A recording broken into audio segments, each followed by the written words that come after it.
Oh, we might have to. Hello, online guests. Can you hear us now? Can someone unmute and say you can hear me? If you can hear me? I see yeses. There are yeses? Okay. I'm going to start roll call over again. I'm so sorry. We might actually confirm that we can hear them. Okay. Let's see if we can hear you. All right. Maybe. Jared, can you unmute and Yes, testing. perfect. We can hear you. All right, thanks everyone. We'll start over again. Okay, so we have Sam, we have Harissa. Thank you. Josephine de la Garza, Jenny Glass, Janine Hartley, Celeste Jansen, Alex Johnson, Robin Johnson, Sam Coe, Kim Lick. Yeah, Kim is on her way. She's parking. Andy Leonard, I'm here. Tabidi Lewis. Looks like Robin said here. Okay, I will also check the, Another chat. yep. Adrian Livingston, Christina McMahon, Maricela Ortega Guzman. Here. Jeff Parker, Present. Savannah Relatos, Molly Rogers. Here. We have an echo. Diana Rojas, Andy Santana May, Janelle Theobald. Here. Liz Thorne, I'm here. Good morning, everyone. Good morning. Hebe Wilson. Okay, I'm gonna check the list of attendees on here Yeah, and maybe the chat. I can't. and the chat, and I'm keeping, oh, there's Alex says that he's here, and I'm keeping an eye on the door to our room because I know Kim is on her way. You'll let us know if we have quorum too. Yes, and then I'll, check before our vote to make sure. Awesome, thank you. Thank you. Thank you. Yeah, we have one vote today, and I'll just do a quick overview of the agenda. We're a little bit behind, but that's all right. 10:30, we have the OSBA presentation recap from Brian and Paul. We have an RFA process approval at 10:40.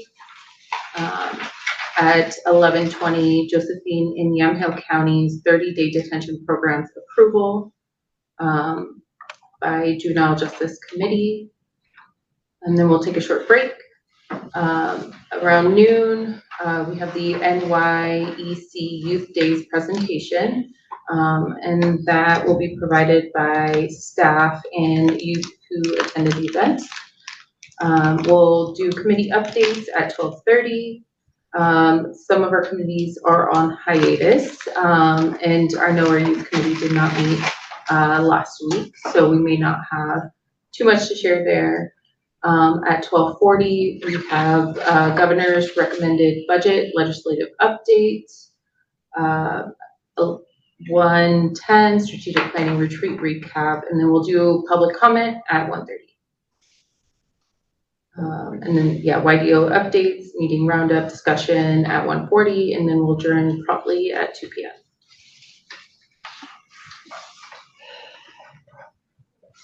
Fantastic. Thanks, Maricela. I think I'm gonna quickly, I don't think I need 15 minutes on the director's update piece, but just want to welcome everybody. Welcome. Thanks for getting down here. It was rainy and it's chilly and it's our last meeting of the calendar year, so just appreciate folks making it. We wanted to share some information about council meetings in 2025, but I also just wanted to note that I sent an email earlier this morning just to kind of say, hey, looking forward to folks coming. Again, we had I think a really interactive and productive time as part of our planning retreat. So I know that folks, came from various distances, and so just really want to appreciate the time and effort by staff and everybody who was able to attend on the planning retreat. We'll do a recap of that later in today's meeting. Cord is at a required training this morning from like 10 to noon that he has to get done before the end of the calendar year, and this is the last date that training could happen. So he'll join us later and help and be a part of those updates later in today's meeting. I just want to also send an appreciation for folks who responded to the evaluation process, right? The 360 evaluation that the state is now requiring all agency directors to go through.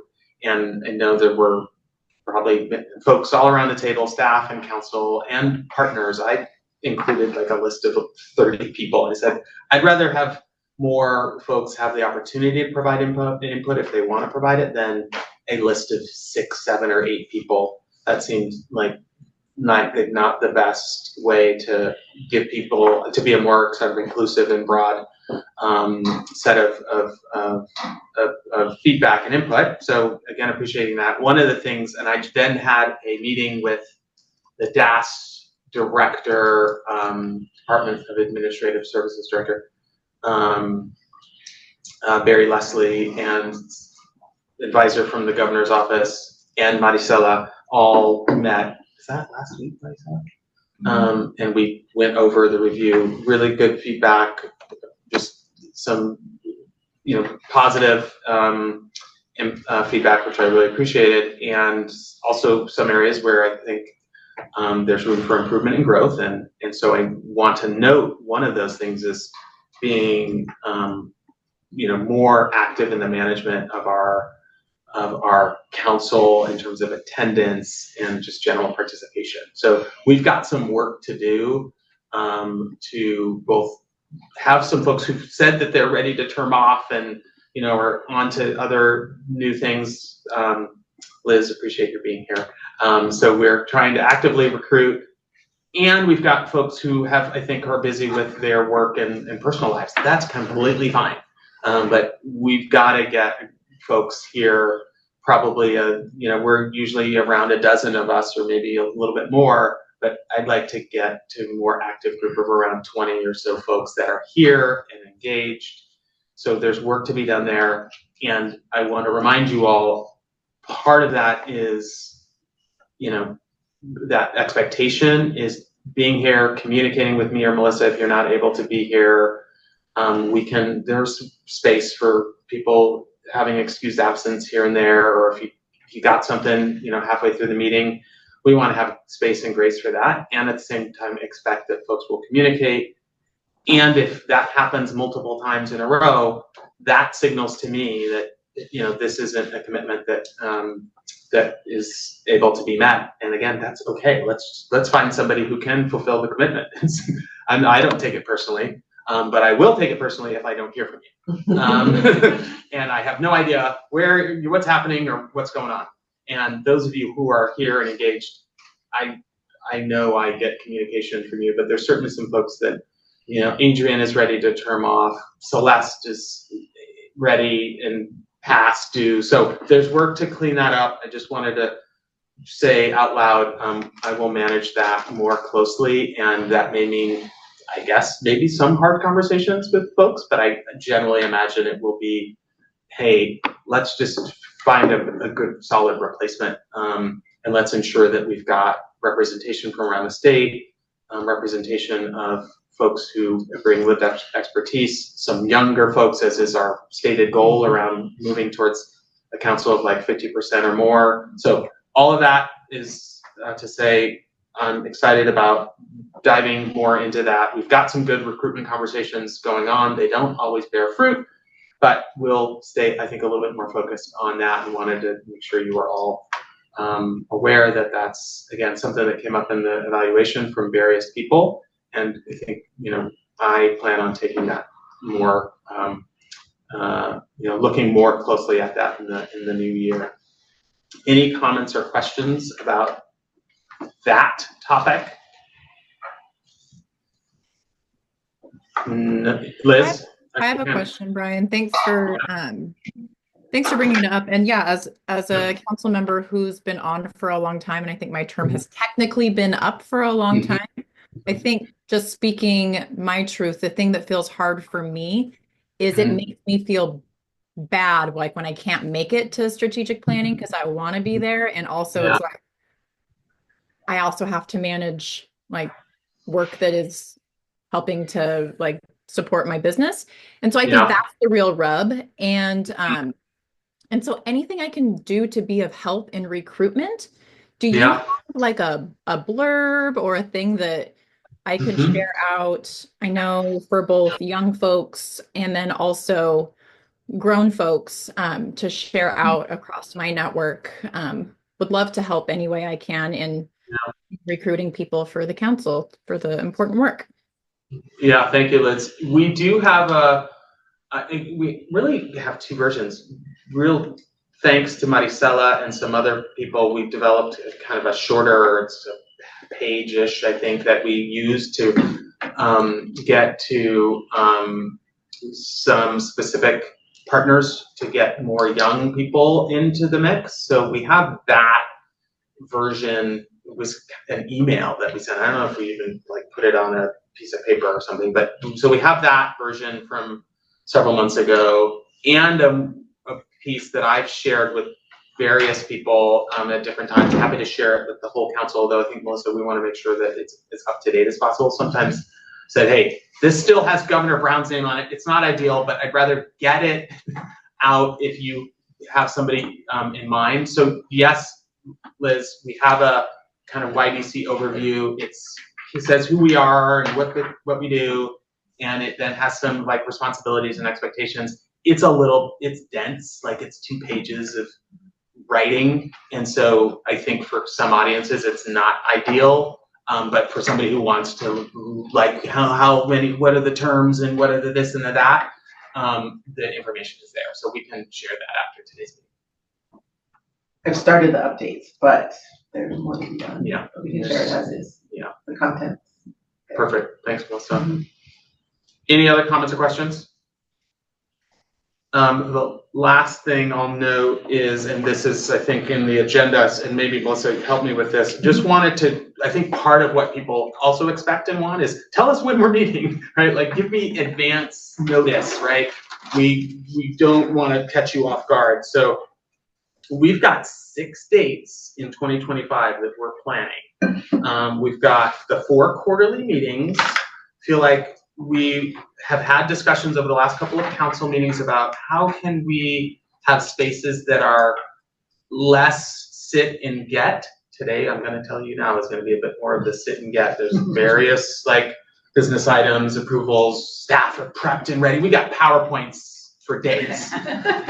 So this is going to be one of those meetings, but we're looking at a spring retreat. We do need to land on the date. I'm anticipating probably a second week, maybe of May, which will be a bit more of that interactive, kind of like our planning retreat was, where we were able to do some more relational stuff, and get to know you things.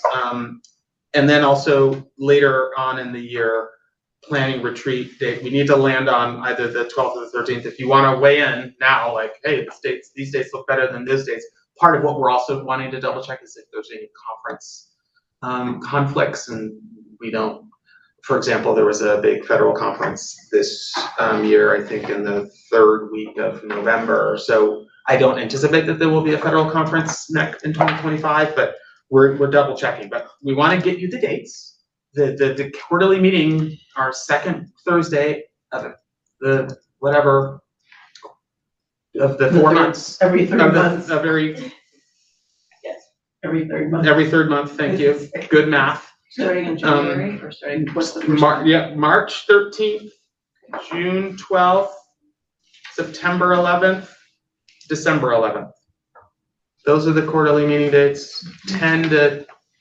Starting at 10. Mm-hmm. I'm wondering if we're hoping that if we're at this spring kind of retreat plan, like planning interactive day, and then also do our fall, maybe we can have those more business oriented meetings be like, well, we were doing this for my first 2 or 3 years, 3 hours, not 4 hours. So we may be able to tighten up the business stuff if by adding this May meeting, we can do some of the more interactive and go to another location site of one of our grantees. Like, so we're trying to find a balance, but I did hear over the last couple of meetings, like a desire, like we could meet more, but how do we make it either longer in terms of hours or maybe more meetings, but how do we do that in a way that is, again, interactive and not just, sitting and getting. So this is what I think we're landing on seems like a reasonable plan. So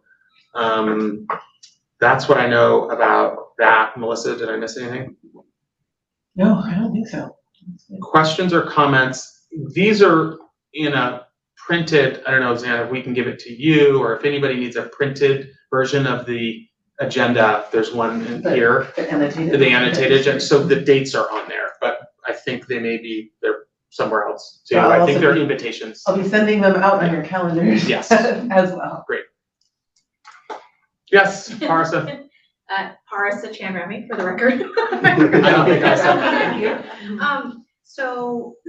I love, hearing the update around how we're planning to sort out how we increase the interactiveness of the meetings going into next year.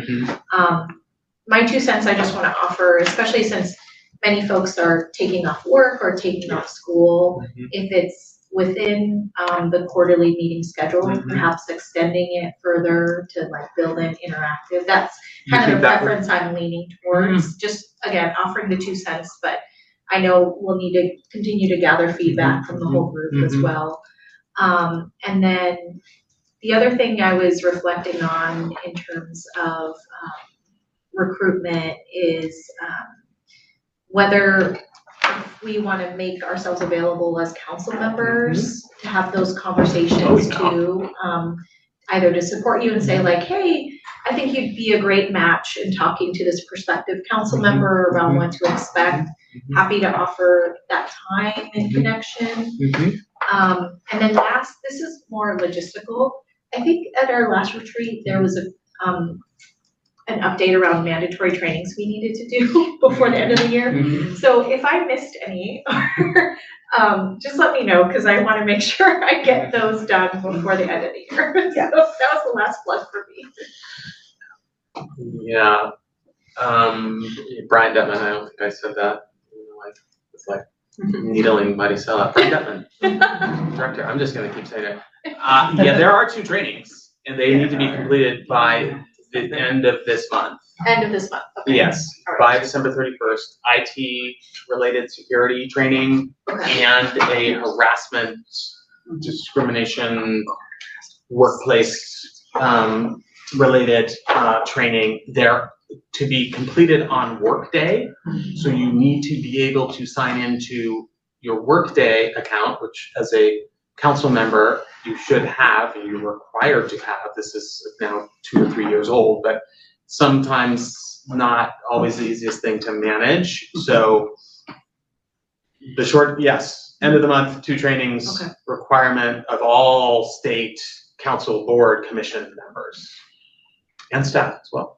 I wish it were coordinated with county trainings, because I have to do the same county trainings every year, but yeah. It's you're doubling up. Which is why I put it up to the end of the year. One more. Yes, Parsa. Parsa Chanrami, for the record. So in terms of the harassment workplace training, is it the same training that all lobbyists and lawmakers, or is this one different? It's a different training. Different training. It's different. It's similar in some. Having done that one recently, that one, yeah. And you and I were the same one, and having done the one that's on Workday. I mean, it kind of some topics are similar, related, but they are 2 different trainings. Okay, thank you for that clarification. Because I was like, oh, maybe the one we just did counts, but it doesn't. Okay, thank you for clarifying that. Nope. It's like a warm up. It's a warm up. Okay, thank you. Yes, Kim. Kim Lynn, I echo Tesla's thoughts in terms of I'm already taking a day off of work. I would love to either have some relationship building activities after, or if there's a way for us to do the training at the end of one of these sessions so that we can just knock it out for everyone, that would be fantastic, and we could just check it off collectively as a group if we didn't get a chance to do it earlier. I have heard of, sorry, this is Melissa Camargo. There are some other boards that do that, so we can consider that. great Yeah, suggestion. for a couple of our meetings, or if we go 4 hours, something like that. Xanosia, we have done that before. Correct. With harassment training. Oh, okay. So, Brian, got that for the record. So wait, we should look into it. We could, rather than doing it on Workday, have someone present to us? Is that what we're talking about? I could look into, yes, I could look into that. Yeah. There's still a Workday component where you have to be able to check off in there that you did it, yes. Sometimes there's quizzes and work. Oh, yeah. Yeah. Brian, I mean, both of those things do have quizzes through Workday. So I think that's why they're driving people in that direction, because to complete the quiz, it seems very individualized. So we'll double check and see what we can learn. But what I wanted to go back to this comment about the interactive piece, like maybe I'll ask this way: would folks rather have what I'm hearing actually is a longer meeting than say a 6th meeting? So if I've seen shaking of heads, at least from Kim. Molly, any thoughts? Parsa? So you can think about it. It's Yeah, not, think no about pressure. Yeah. Yeah. Or maybe folks online. I'm asking just to gather feedback, because we could say we added this May meeting, just as a kind of an idea. I think we have.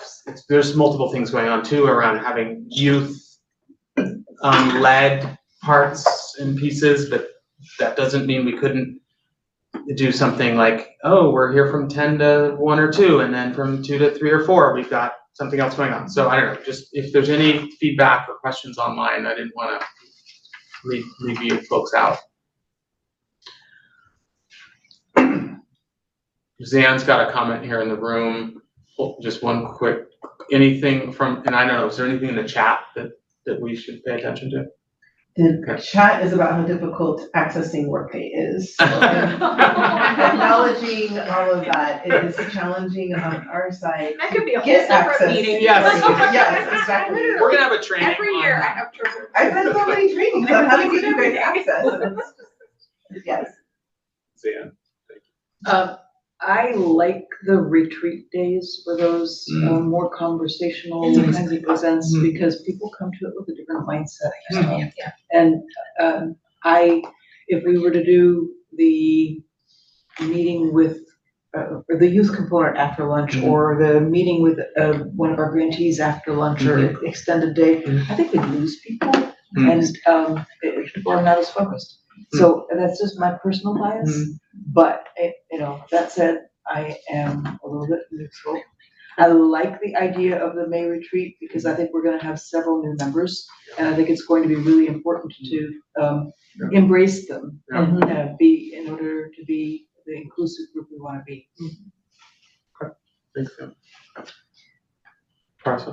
Parsa Chanran, for the record, to build off of what Zan shared, I could see it being a both and, where it's quarterly meetings and a retreats, but we kind of build in the interactive component within all of those pieces. But I agree with Zan, there's something different about the vibe and interaction with the retreat, where we had those times to build connection with one another. And I think being in a different setting for the retreat is also really nice as well. So I think there could be sort of maybe a hybrid of both, without creating new additional meetings where the interaction component is separate from everything. I could see it being embedded in both quarterly and the retreat. The retreats, because there's 2, right? All right, I'm going to keep us moving, because again, that said, there's a lot of business here. I know, Janelle, I'm just looking at you. Any thoughts as you are hearing all this information or questions? It's fine if you don't. This is Janelle for the record. I don't know, I'm kind of on the fence, because on the one hand, I think longer meetings is a bit, I don't know, I get a bit tired. It's a bit hard, it's a bit hard to focus at the end of 4 hours. Just to be honest about that. Yeah. On the other hand, I don't know if it would necessarily be better to split it up into more meetings, just because I'd have to miss more days of school, and I know like some people here are like missing work. But I agree with the idea of like not, kind of trying to integrate like that interaction component instead of like making it totally separate. Okay. Thanks, Janelle. While the focus is on Janelle, I do want to acknowledge and congratulate, this is Brian Down again, that Janelle has been awarded, if I'm not mistaken, 2 different scholarships for her. Oh, Janelle, I just should turn it over to you or your mom, because you are kicking butt. So tell us more if you don't mind. Congratulations. I don't know which 2 scholarships you're referring to. Do you want me to? Let me read what your mother sent. As far as I can remember, I've only gotten 1 so far. I have an email. Okay. No. Maybe it's just 1. Okay. The Cameron Impact Scholarship is a 4-year full tuition impact-driven undergraduate scholarship awarded annually to 10 to 15 exceptional high school students who have demonstrated excellence in leadership, community service, extracurricular activities, and academics. The Cameron Impact Scholar, Janelle,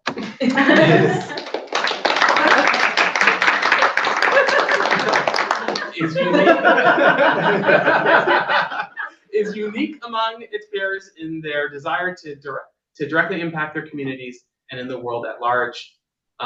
Looks like this is given by the Brian Cameron Education Foundation, so I guess it is indeed one. I think there's maybe another one that you apply for. We'll just acknowledge the Cameron Scholarship now. There may be others, but congratulations.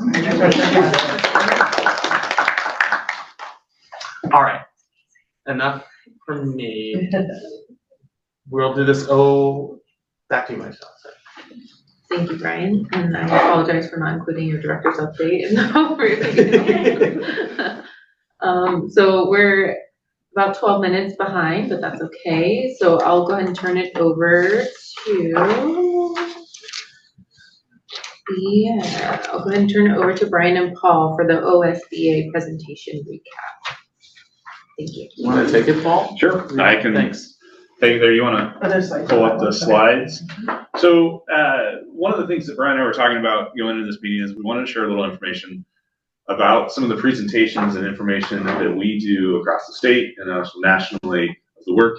In that conversation, I realized very quickly that we may not have updated the council in this work very often. So we want to do a quick recap of the Oregon School Board Association presentation that we did back on November, I think it was November 8th. It was in November, maybe we'll just leave it at that. And we held a panel to discuss around our re-engagement and workforce work. And so a lot of the presentations we do and a lot of informational conversations we lead and our team leads is around the re-engagement and workforce work. And I'm constantly reminded that Oregon is very new to this. Like, I think that I'm here 4.5 years at YDO, but it started back in 2019 with that dive into re-engagement work. We're also leading some of the work across the nation, and Oregon is really kind of a shining example of these conversations that we have. And so just want to take a minute to kind of show that information. So if you want to do next slide. This presentation at the Oregon School Board Association conference was around reconnecting youth back to education through re-engagement and workforce. Not a terribly fancy title, but it's pretty explanatory in terms of where that focus is. And so if we go to the next slide, some important information that we share at most any opportunity we have to share is around opportunity youth, which, just to be clear, that definition is going to be changing slightly at the national level. But for now, and in this presentation, it's defined around young people between ages 16 and 24 who are disconnected from school and work. And this is a national data collection and information that's shared out. And so the most recent information we have is from 2022, where across Oregon, it's about 54,000 youth, and 11% of those are disconnected from education or work. And that number has stayed relatively consistent. There's some ebb and flows in terms of a couple percentages over the years and how it's collected along the way. But I don't know, when I think about 1 in 9 youth that are disconnected, that's a big number. And this number is really important to our work, I think, as an agency. This is the youth that we're targeting, and this is the focus that we really work to engage on. So if we go to the next slide. Sorry, I know you're doing multiple things, Melissa, so you're keeping up with me. When we look at Oregon and some numbers that are very specific to Oregon, 1 in 8, based on the last 5-year cohort data, which is from the spring of 2023, excuse me, I'm getting my tongue tied there. But 1 in 8 youth have not earned a credential after 5 years in high school. And so that's really where the re-engagement work comes into play. There's a lot of things that happen. That's where the educational data ends typically for K-12 education settings of that 5-year graduation rate, or completion rate, excuse me. For Oregon specifically, in 2023, that was 6,130 youth. And so while it doesn't seem like a big number, when we look at that number of 46,000 is pretty impactful. And so a lot of times when we're talking about this work, this is where we ground it to give a context of it, because it's a lot of times the youth for this opportunity is not the ones that you necessarily see all the time, or see the successes along that line. So if we go to the next slide, actually I should probably pause there. Any questions about those kind of numbers that we use as an agency? All right, and assuming you're watching chat, because I actually don't have it up. So. I can't see it when I'm screen sharing. So okay. I'm looking to Tanisha. Thank you. Zan Ojiro, I was just wondering whether those are easy data to get or difficult data to get, and how much faith you have in your data. Well, the opportunity youth numbers are published nationally along that through I forget the end coordinates not on Megan, actually maybe Molly or Kelly. Do you guys remember the organization that we used for that? Alliance for America or something like that? Measure America. Measure of America. This is Abraham. I can tell you a little bit. It is the Measure of Abraham. America, and they use census data to collect that information. Yeah. The 5-year, what we call non-completer rate, is the backside of the completer rate that ODE publishes, and so Bill and Molly pull that number in, and so we have some pretty strong belief in those numbers as they come out, but they're not. It does take some work for us to get there along those lines. So great question. Do those numbers include homeschool and private school, or is it just public school? So the 5-year completer rate, and Bill would be one that can talk to this a little bit better than I can. Bill Hansel, and I just realized I didn't introduce myself. That's why Brian's looking at me. Paul Snell, Associate Director for Youth Development Oregon, for the record. You did introduce me, so at least my name was there. So apologize for that. But so the 5-year completer rate does not include the homeschool youth that are identified through those systems. And then and what about private schools? Is Bill Hansel on the call? Maybe I leave a comment. Okay, yeah, I would actually, I feel more comfortable having him address it because he looks at those numbers a lot closer than I do. Yeah, I can jump in. Bill Hansel, Grant Manager, Youth Development Oregon. As was stated earlier, the first one around Opportunity Youth is Measure of America, and they use the American Community Survey data, which is census data that's collected outside of the 10-year normal census data. The other than completer or non-completer data comes from ODE's cohort media file, which they release every year, and that is for public school youth. So those one is survey data, others account of. They use the entire cohort, as what the slide showed, approximately 46,000 youth. And that number is pretty consistent across cohorts, stays pretty constant. So we have one that uses survey data and the other uses a count. The ODE data is actually a hard count.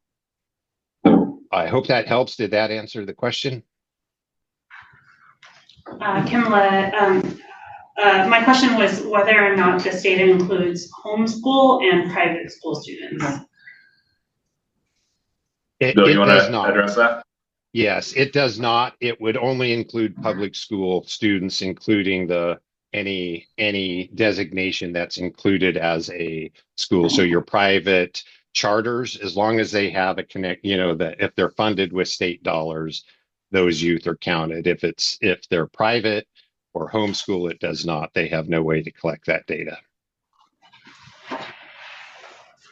Thank you, Bill. I appreciate that. I knew you could talk a little bit more clearly with that information. So again, that's kind of some grounding information we use as we're engaging in this conversation. And then really the vision of re-engagement has 4 prongs. And I think a lot of people maybe on the council have seen this around grant funding. Right now it's right about 8.5 million, I believe, the last biennium of grant funding. Community-based programming, so it's a focus on community-based programming that we want to increase these opportunities. And it's anything from school districts to community-based organizations to other organizations serving youth in the communities. The collaboration opportunities, and so we do re-engagement collaboratives where we require our re-engagement and workforce providers to come together twice a year to engage in conversation about expanding services. And then obviously the statewide network, which is one of the things that's outlined in legislation on it.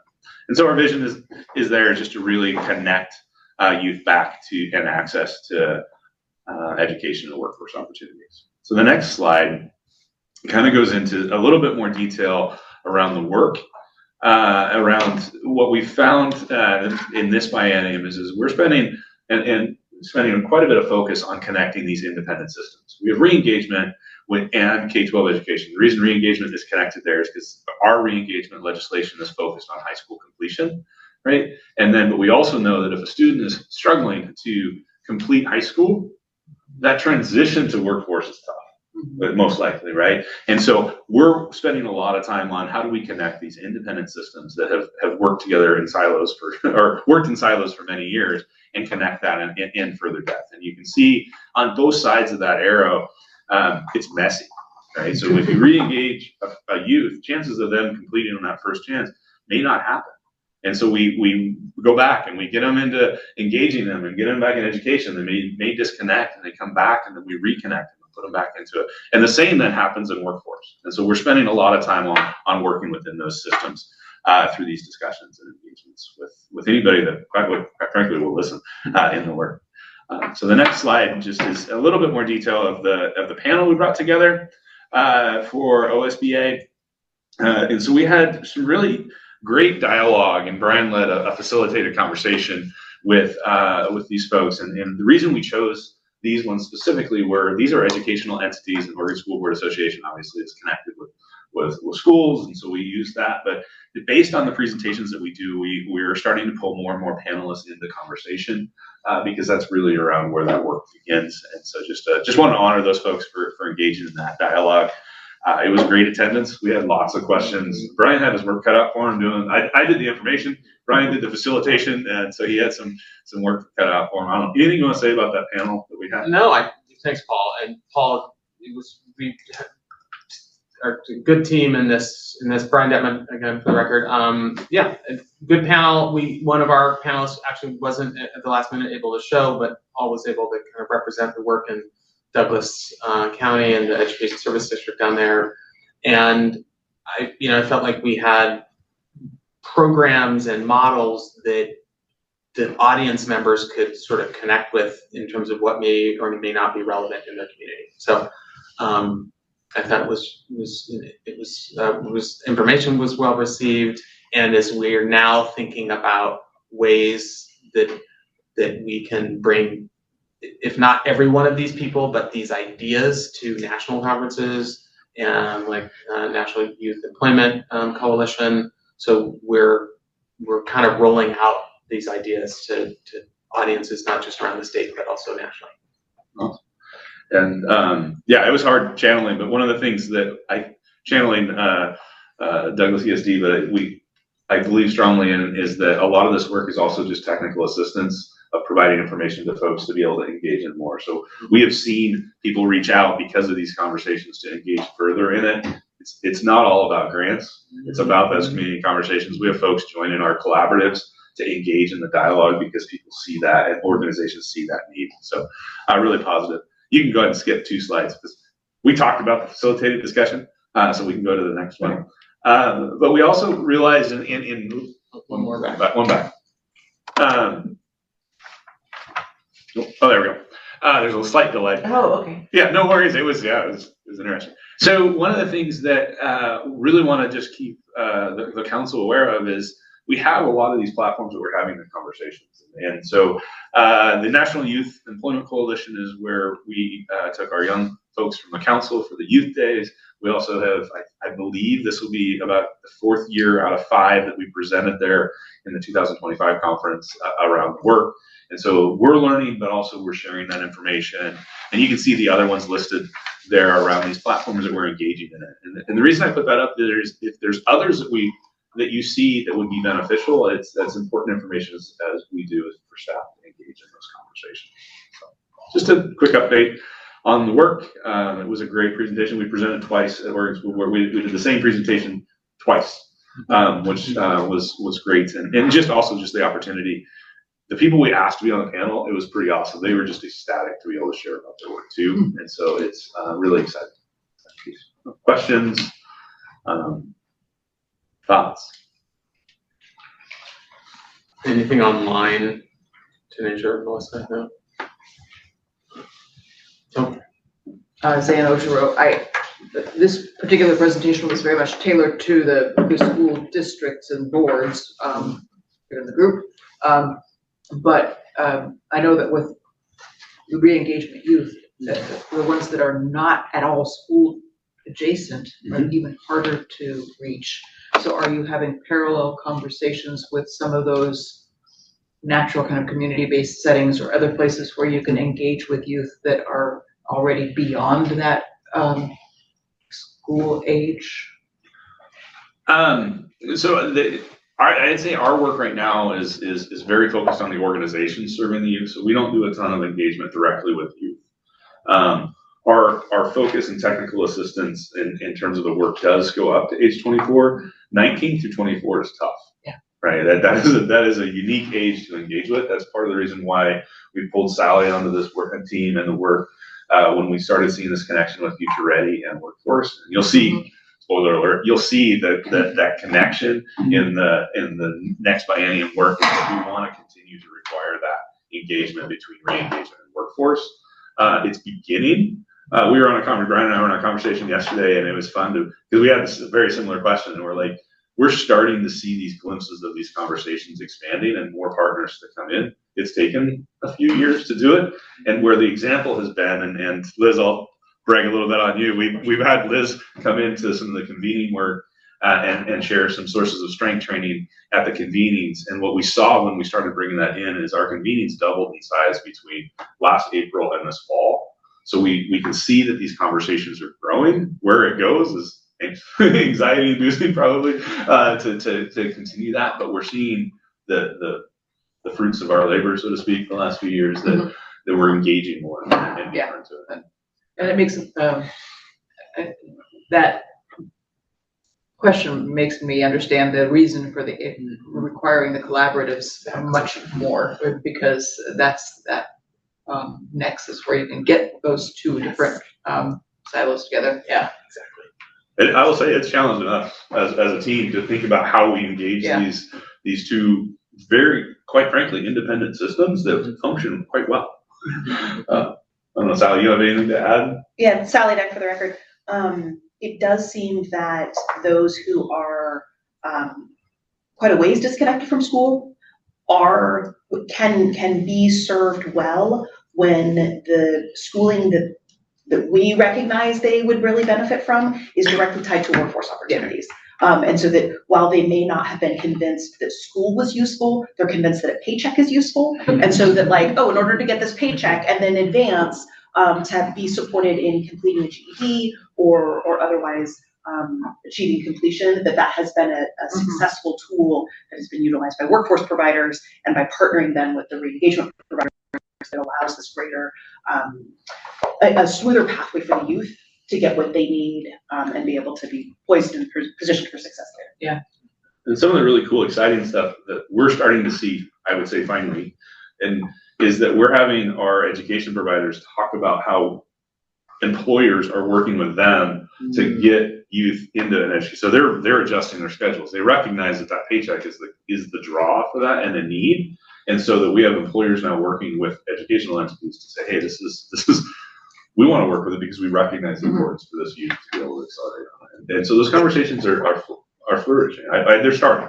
I wouldn't say that it's a big bucket yet. Sally Deck here. To that same point, when an employer has successfully recruited someone who they see real talent in, and they're like, oh, this person's a great fit for us, but in order for this person to stay or move up, or wow, this youth has a lot of leadership potential, but in order to be eligible for that next promotion, has to have some sort of completion, has to have some a GED or something like that. And so then the employer is motivated. And so for us to be funding grantees who can have those relationships with employers to be able to make that happen is, I think, really, I think that can really move the needle for those youth who are the 19 to 24. Yeah, that makes sense. We have a question from Councilmember Savannah Relatos online, and this is Melissa Gallardo reading it from the chat. Savannah asked, are there organizations or programs hiring people to do this outreach, or is the retention engaging being put on people already within the systems? A lot of our funding is going directly to staff that are paying to do that outreach. And grant managers are going to answer that better than I can, but we hear stories all the time about, and we see it in the expenditure reports, where a significant amount of our grant dollars go to the staff that are providing that opportunity. It might be that they're adding a staff, or they're adding a culturally specific staff to engage with a specific population, or they're just honestly putting a staff in there that has the time to go meet with folks. And over and over, and when you see these, so a little bit, Zan, to your question too, is when we do these presentations, we will tailor it to the organization and what we're at.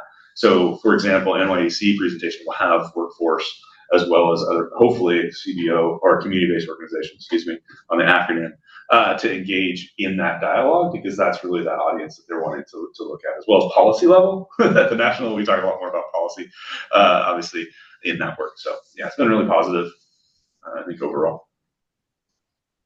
Other questions? Molly Rogers, council member. What was the response from the school board association? Did they have questions, and did they? And what were some of their questions? Brian, you want to do that, or? Yeah, this is Brian Detman for the record. I think that I'm actually putting myself back into the room, and in one of our sessions there was one person who had a lot of questions, and some of it was just around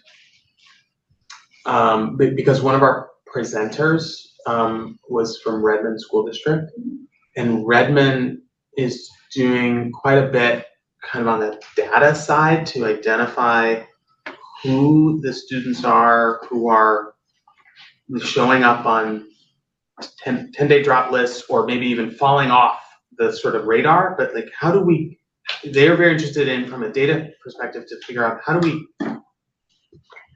come back to where those young people, where are they, who are they, and how are we getting them back? And so they're using their data and their systems, and so there were questions about, I want to know more. And sometimes it's just then making the connection, okay, YouTube, trade cards, and they want, so tell me more, but how and what does it look like? Who are you talking to in your district? Who are you talking to at your school? So that in a completely different district, we can figure out how to kind of bring people together, and who are, as a board member, as a school board member, it's important for me to actually ask a little deeper question about where are those kids? Where are those students? So that was happening. I think some level of okay, how can we scale? Okay, so you're PPS, you guys have this big system. Oh, but what does it look like in Douglas County? Well, we didn't have Douglas County there, but we had Redmond. There were questions, I think, in that regard that we were able to say, hey, in some places, Douglas County, you need to have a person. Like, it's worthwhile to have a designated staff person whose focus is this and who's able to develop connection and relationship with youth. And also, and you can give them the lists. It's more complicated than that, but it's worth the investment, because I think the schools can say, well, oh, there's revenue that can come, to do the financial piece, there's revenue that can come, and there's that incentive on the workforce side. Like, this will pay off not only for us, but the young person can finish, complete, and then have some kind of pathway towards like being a thriving member of the community. No, I think that was, yeah, and the other piece that I found fascinating, which was different from some of the other presentations we had a lot of small districts that are working with 2 and 3 youth in their graduating class, right?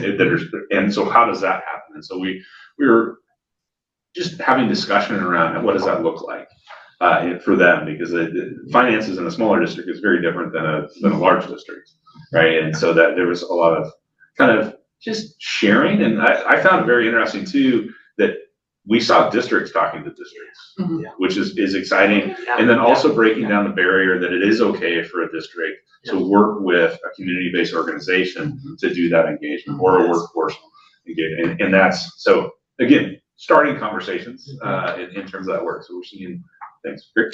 Appreciate the question. By the way, Paul Sell, for the record.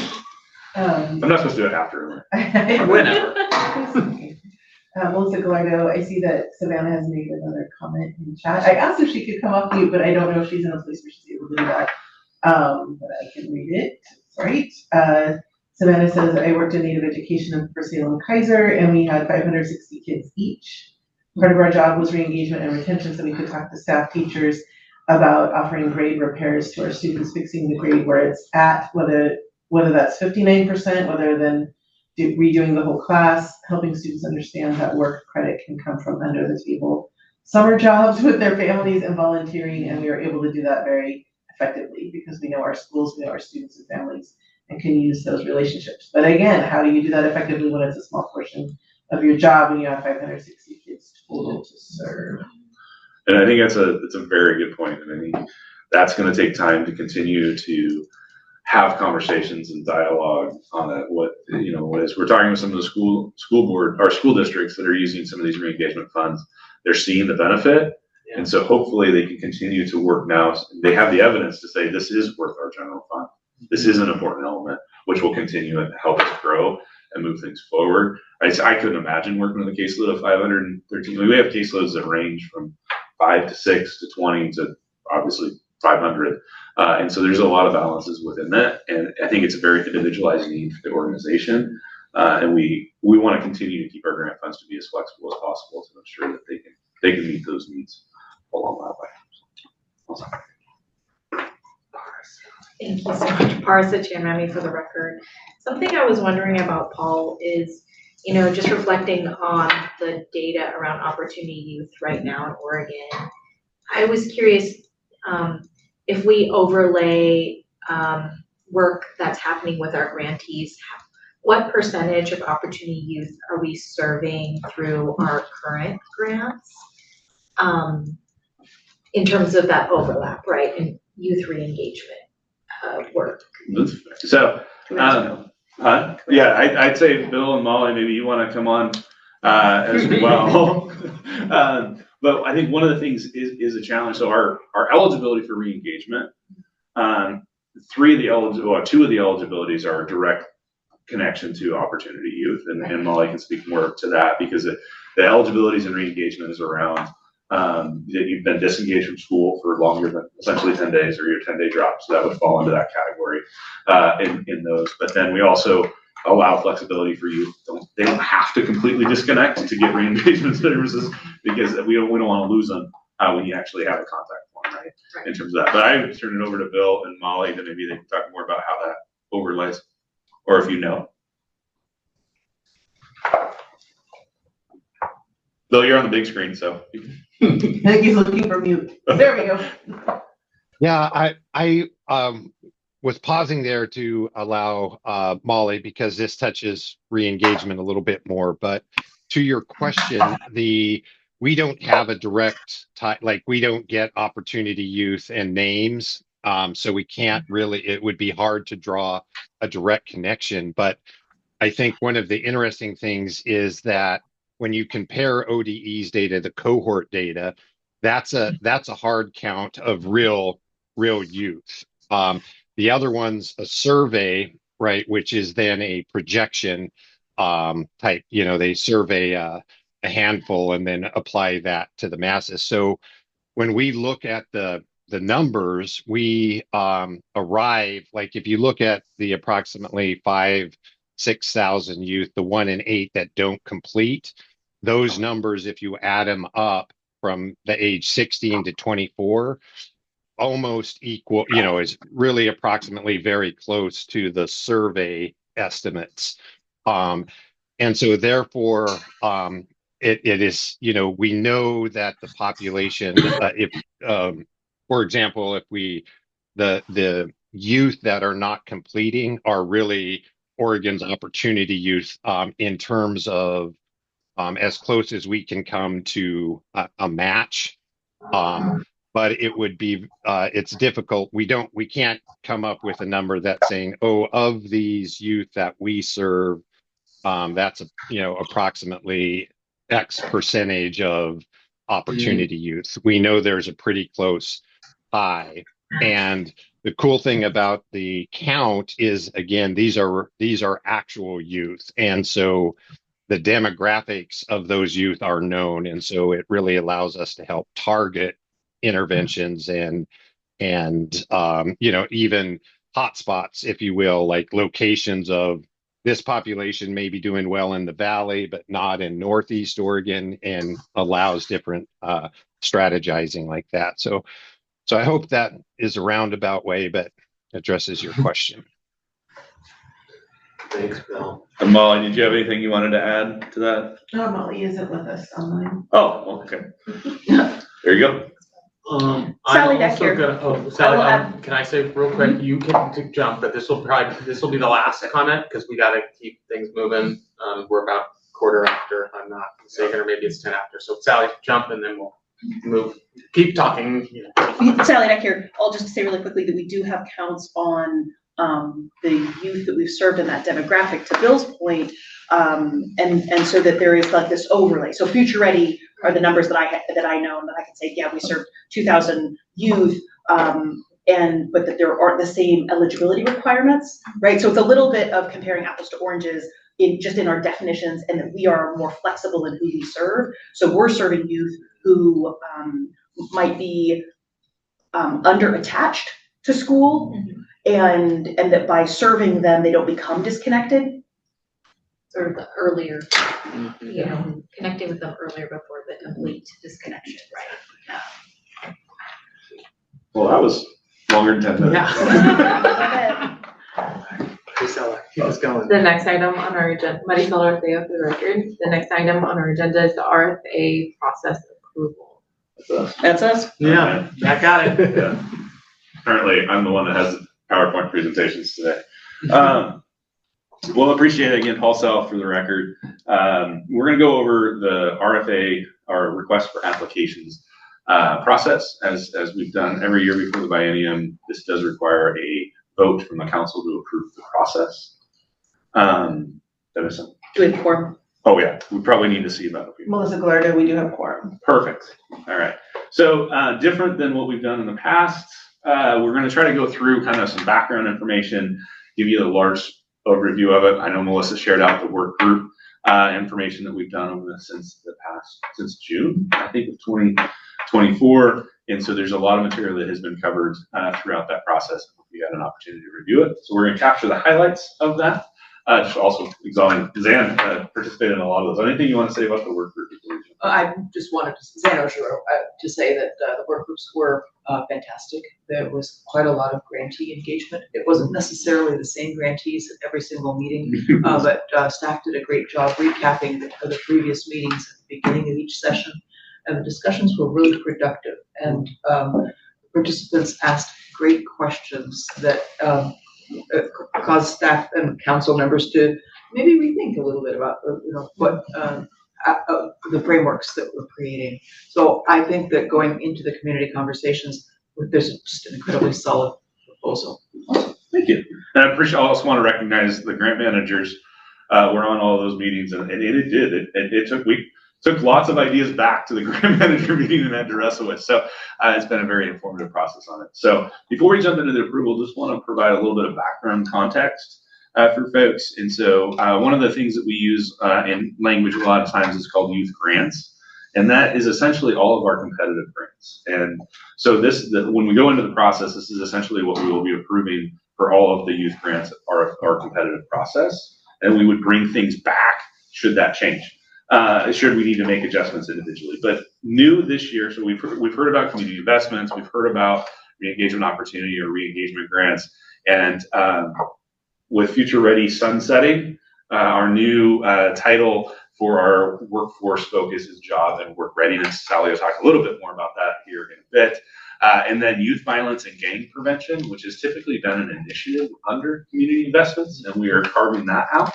And I'm not sure if Lawrence is online either, but and Anya's here, but part of that Youth Violence and Gang Prevention funding stream will also include the Office of Juvenile Justice and Delinquency Prevention federal grants. So we just did that process, but looping it into that competitive process so we can put it kind of in that overall package of understanding of what it is. One of our goals in carving that out is that we really do focus in those RFAs around youth violence and gang prevention, and so we can get into more detail of what that looks like.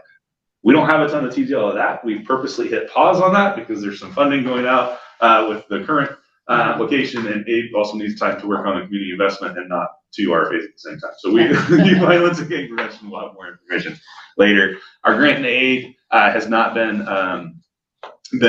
obviously gone through the legislative process right now, but typically state general, student success act dollars, and federal Title 20 block grant. And then obviously those federal funds for JJUP work on that.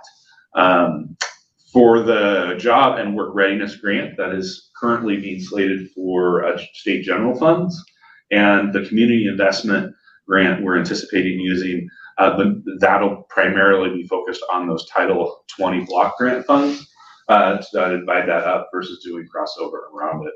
And there's some details that we can get into if you have questions on that, around that. And then other things that are currently in progress are our tribal re-engagement grant. That's new. We had, looking back at our 2022 approval of that work, we had talked about doing some specific sovereign nation funding work.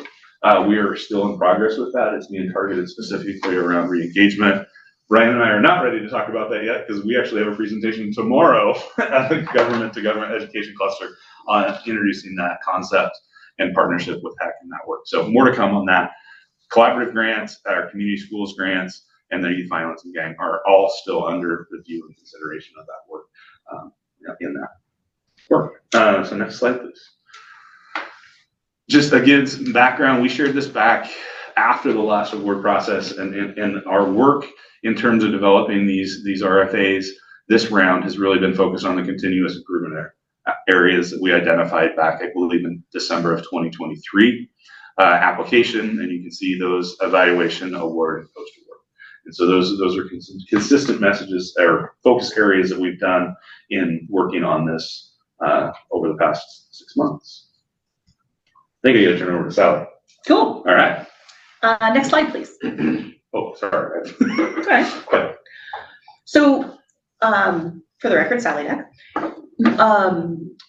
When we had our work group meetings, we broke them up by topic.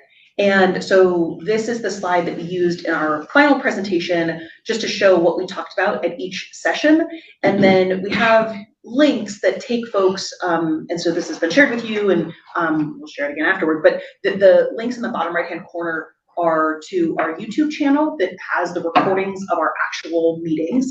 And then also there's a separate link that goes to a published shared folder of all of the agendas and then all of the slide decks. So this slide could be considered like the table of contents, that if you're like, oh, I'd really like to learn more about the rubric and how people talked about the rubric that evaluators will use, you'd be like, that was discussed on August 16th. And then instead of going through all of them, you'd be able to then pinpoint which ones you wanted to learn more about.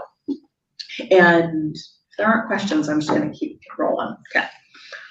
Next slide, please. Anything online, Brian, Devin? No. Okay.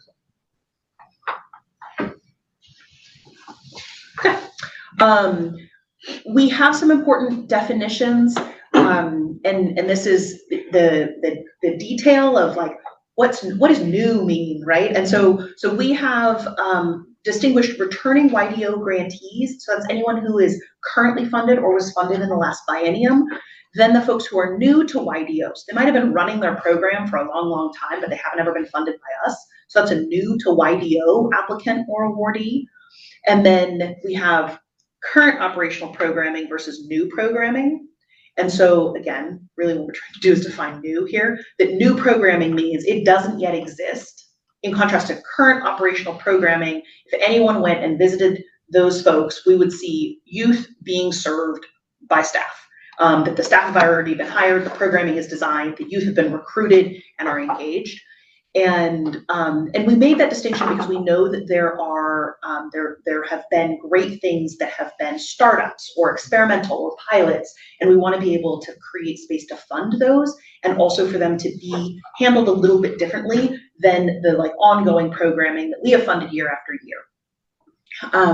Another change for 25-27 is full participant data. So we will be collecting participant names, date of birth, gender, race, ethnicity, and other personally identifiable information. And that is a little bit of a shift. We have some exceptions to that. And again, that would be for like the new or pilot programming, so that there is room there for a program to be funded even if it doesn't collect that information, but that we then reserve at a higher funding rate possibilities for folks to have greater funding if they collect full participant data. And then RFA type was something we had to define because in order for somebody to be a returning awardee, if what they were funded in was future ready, that is sunsetting, then there's an RFA type that is workforce. So if they were previously funded in future ready, then they are a returning grantee for the workforce grant application. But they would be a new grantee for re-engagement or a different competitive grant. Any questions on that? Marisol, quick question. You said that we'd be requesting full participant data. And you mentioned that there may be some exceptions. I'm thinking for organizations that support like undocumented youth or DACA recipients, would they also be required to provide that data? Yeah, so the intention is for programs to be able to share with us details about youth so that we can then have that confirmation of like, yes, youth are being served and that we can like actually see their progress. We have, so Future Ready has required full participant data since 2021, and that it has not been an issue at this point so I know of DACA recipients who are being served. Those federal dollars absolutely allow that, and that our state general fund dollars would also allow for us to serve undocumented or DACA recipient youth. And so that it hasn't yet been an issue. I hear your concern though. Yeah, I think just going into 2025, I think there's a lot of hesitation around where your data is going. And so I think like providing certain programs or, specific demographics of youth like that, I guess, information that like we're not like this is exactly what we're doing with your data, and we are not for any reason releasing it. Yeah. Also, I don't think we're collecting citizenship information, and we haven't talked about collecting social security numbers, or even like a driver's license number that a undocumented person would be able to get in Oregon. Right. So I don't know that there would be that crossover. I do know that there's been a lot of conversation about how to ensure that grantees are well informed about the providing services to undocumented people so that the grantees can feel confident that they are able to use the funds in that way. Thank you. If you want to go to the next slide, well, any questions around the background information? That's what this slide, that's what the green means. Green means. But you can interrupt us at any time. Again, pulse out for the record. All right, so we can go to the next slide. So what this, and we broke this down purposely so that if a definition changes slightly, we don't have to come back for approval, right? And so this is, the next part of this presentation is really around the process approval that we are bringing to the council to consider as for us to move forward with. All right, next slide. So what you've seen if you've been in the, thank you, if you've been in the work groups, as well as kind of this defining of the youth grants continuum. And so there's basically 5 areas. We have a re-engagement opportunity, which we call the ROG, important note as we go through this presentation. So please pay attention to acronyms so we can have those many words on the slides. Job and work readiness, JWR, that is the replacement essentially of our future ready dollars. And then the community investments or CI. So you've seen some of those names before. Just a pretty important note around CI, it is now a defined RFA, and we're not utilizing the initiatives that we have in the past. In that regard, youth violence and gang prevention has a little asterisk because there's a whole bunch of things that still have to work with that. And then our other grants. So our collaborative grant that we do, as well as the TRG, which would be the Tribal Engagement Grant. Again, new acronyms, apologize for those on that side. In that continuum, you can notice that some age ranges have shifted, and purposely we're also using some words around primary services. And the idea around primary services is that allows some flexibility through grant manager approval to operate in maybe a little slightly different age range than what the target application is. So we're trying to allow flexibility once awarded. If you have a 15-year-old show up in job and work readiness that makes sense to do it, to have those services, we want to allow that flexibility, but we also need to target those age ranges and applications so our reviewers know what they're looking at in terms of that. The reason re-engagement opportunity is just us towards age 14 to 24, that's in legislation. That's in OAR, so we don't have flexibility in that regard on that. And you can see that we're trying to connect those ages around that. And part of the reason of why we carved out those initiatives out of community investments is to really focus on the age range of 6 through 19 as primary service. So there's some flexibility to sort of hire if it shouldn't be needed in terms of that. Next slide, please. Paul, maybe. Yeah. Any quick questions on that? Because that was a big slide. You go back, Melissa. Sure. Can people see? Oh, the other piece, thanks for actually going back. You can see there down at the bottom, required participation in re-engagement and workforce convenings. Those are in partnership with our collaborative grantees operating that, but re-engagement and job and work readiness very clearly identified as that is a requirement, and you would lose grant funding if you're not participating in those activities within that. And then community investments and youth violence, they're encouraged, and so we're working on that. But their organization may not fit, or their services may not fit exactly. If you're serving third grade reading, probably not something you're going to talk about workforce, right? On that regard. It's a question on Brian. I mean, question online. It looks like from Jeff. Hey, thanks, Brian. And for the record, Jeff Parker. Paul, just real quick question. I should know this, and I don't. Apologies. The word continuum feels different than grant category, and we're moving pretty quick here. Will these come out in separate grant categories, or is it one giant grant that the applicant gets to kind of navigate their way through any of these continuum areas? Great question. I hadn't thought about that with that word. So we'll have to wrestle with that word. But Sally Deck here, to answer your question, Jeff, there will be separate RFAs. So there's an RFA just for re-engagement. There's a separate RFA just for job and work readiness.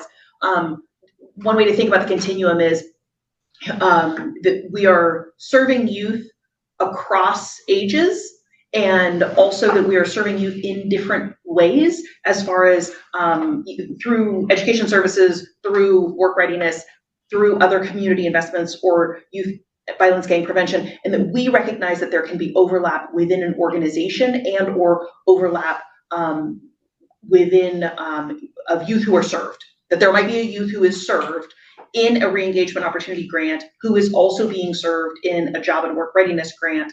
And so that's where we were coming from when we called it a continuum, is recognizing the needs of the youth. But for the grantees, there will be specific RFAs they will apply into. Awesome, thanks. And just to, I don't want to belabor it. I think that's wonderful, and I'm so appreciative of the work that you've done. And continuum makes a ton of sense to us in this room. I just want to make sure it's really clear to the applicant, because I don't want to dissuade any applicant, particularly small rural applicants, from thinking, "Gosh, I don't fit." That's a great point. I think that's where I see the grant managers literally. We want to. No, very, very well noted on that. I appreciate that. Any other questions on that kind of hefty slide? Anything in the chapter? No. Next slide, please. So just to be very clear in terms of what we're bringing to council today for approval is, you can see the continuum of the RFA process. It starts with the release of the RFA, goes into the application, evaluation, intent to award, and appeal. So those are the concepts, and you'll notice that those will be noted at the bottom of each slide as we go through. The components of that is the application, and so there is a whole bunch of things in the application. We're obviously not going to talk about the evaluation questions in this, because we have to have that as that'll be released with the RFA release, but we'll talk about how all that stuff works in the application. The evaluation, we'll spend quite a bit of time on the evaluation as well as the award in terms of a couple of the approval processes, just recognizing that we had an external review of our processes from the last biennium, and so that has been a major driving factor in this work, and so we'll try to clarify some of those things that we're identifying in that along the way. Next question. Next slide, please. All right, questions? All right, we'll keep moving. I don't remember if this is your, I like how this is going. Everyday mystery. All right, so one of the things some of the feedback that we got in our last RFA release was that there were bottlenecks and problems around the fact that all the RFAs were released at the same time. We had about 400 applications come in. We must have a single point of contact in ODE procurement. So 400 applications came in at the same time, and we had one person in procurement whose job it was to confirm minimum qualifications for each application. And those minimum qualifications are things like, are they eligible to do business in Oregon? Those sorts of minimum qualifications with one person. So staggering the RFAs will hopefully relieve a lot of that pressure. So the RFAs will be released sequentially. We're going to start with the re-engagement grant. It'll be first. It's also the RFA that has the fewest changes. So eligible youth have stayed the same. The amount of the funding is more or less the same. It has very few changes. So it will release first, followed by the community investment RFA. Then the third one to release will be that job work readiness RFA, and we're holding that one last because there could be some legislative process that either changes funding, where we would love if there was additional funding that came in, but that additional funding might come with specific requirements that we would then need to revamp the RFA potentially, and so that one will be the third. Youth violence and gang prevention, that release is still to be determined, but it will follow the three bigger grants, and then anything else that should surface will be yet after that. The RFA application window is unchanged. It'll be about 60 days, and then our goal is to begin the intent to awards in mid to late summer 2025. And so we are checking all of our boxes so that that timeline can happen, recognizing that there are external forces like the Department of Justice that could delay things. And to note that staggered release does impact, I think it's important for our grantees that might be on the call, that staggered release does impact that intent to award. So that same sequence will pretty much follow, give or take the weeks or two, depending on how long it takes to process through that. So we start with the re-engagement opportunity grant as that intent to award, then it would be followed by the community investment award. So most likely that would be that later summer because of the 60-day window that would fall within that. Also, just as a note, community investment has typically been our largest application, and so it does take the longest and biggest evaluator pool in that process.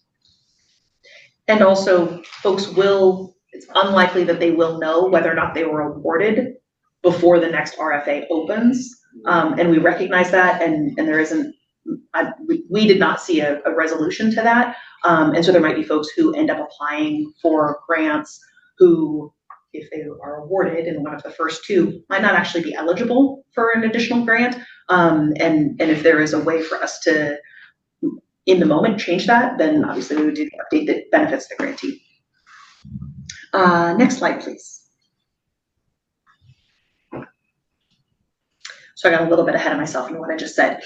That's because we have limits to the number of grants that folks can get, and that grantees will be eligible to receive they will be allowed to apply for up to 2 community investment grants. They will be allowed to apply for 1 re-engagement and 1 workforce grant.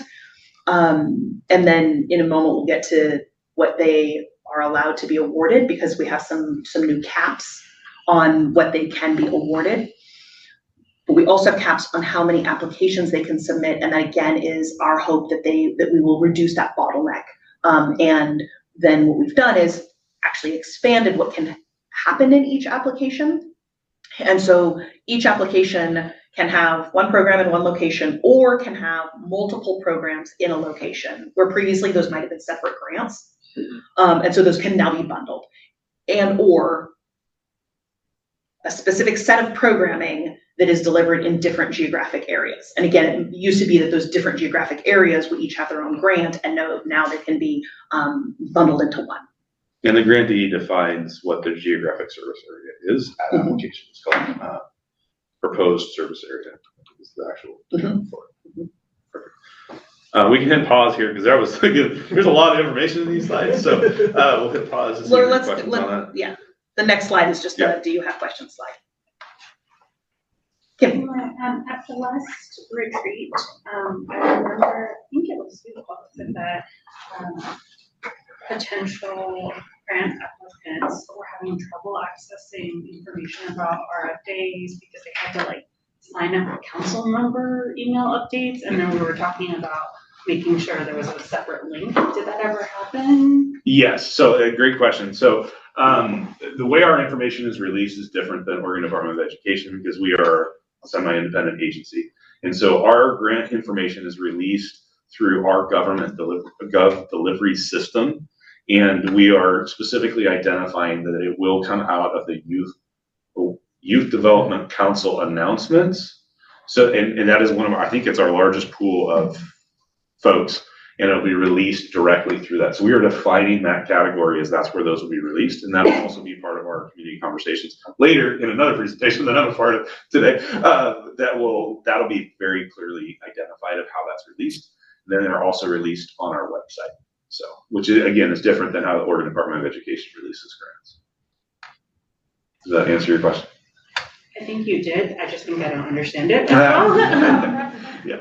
So if I'm if I'm talking to a community partner and I say, hey, did you know that OIDC has grants and you should apply for one? And says, oh, great. How do I find out about these? I think at the retreat you told me she goes online and signs up for emails that say Youth Development Council member. Youth Development Council announcement. So it's our council is announcing the grants. That would be to receive a direct email once we do all of those announcements. So our work group, for example, we utilize that information to everybody that's due. So I would encourage them to sign up to our email list. Is basically that way, but also anybody can always access our website, the Youth Development Oregon website, that will have everything posted in terms of it. So then, Kimla, following up with that, I think last time the retreat you said that problem with that listserv was that it was sending folks a lot of other things than just RFA information, and so that's what listserv, for lack of a better word. And that was the part that I was curious about. Did we ever create that sub listserv that was more specific to RFA?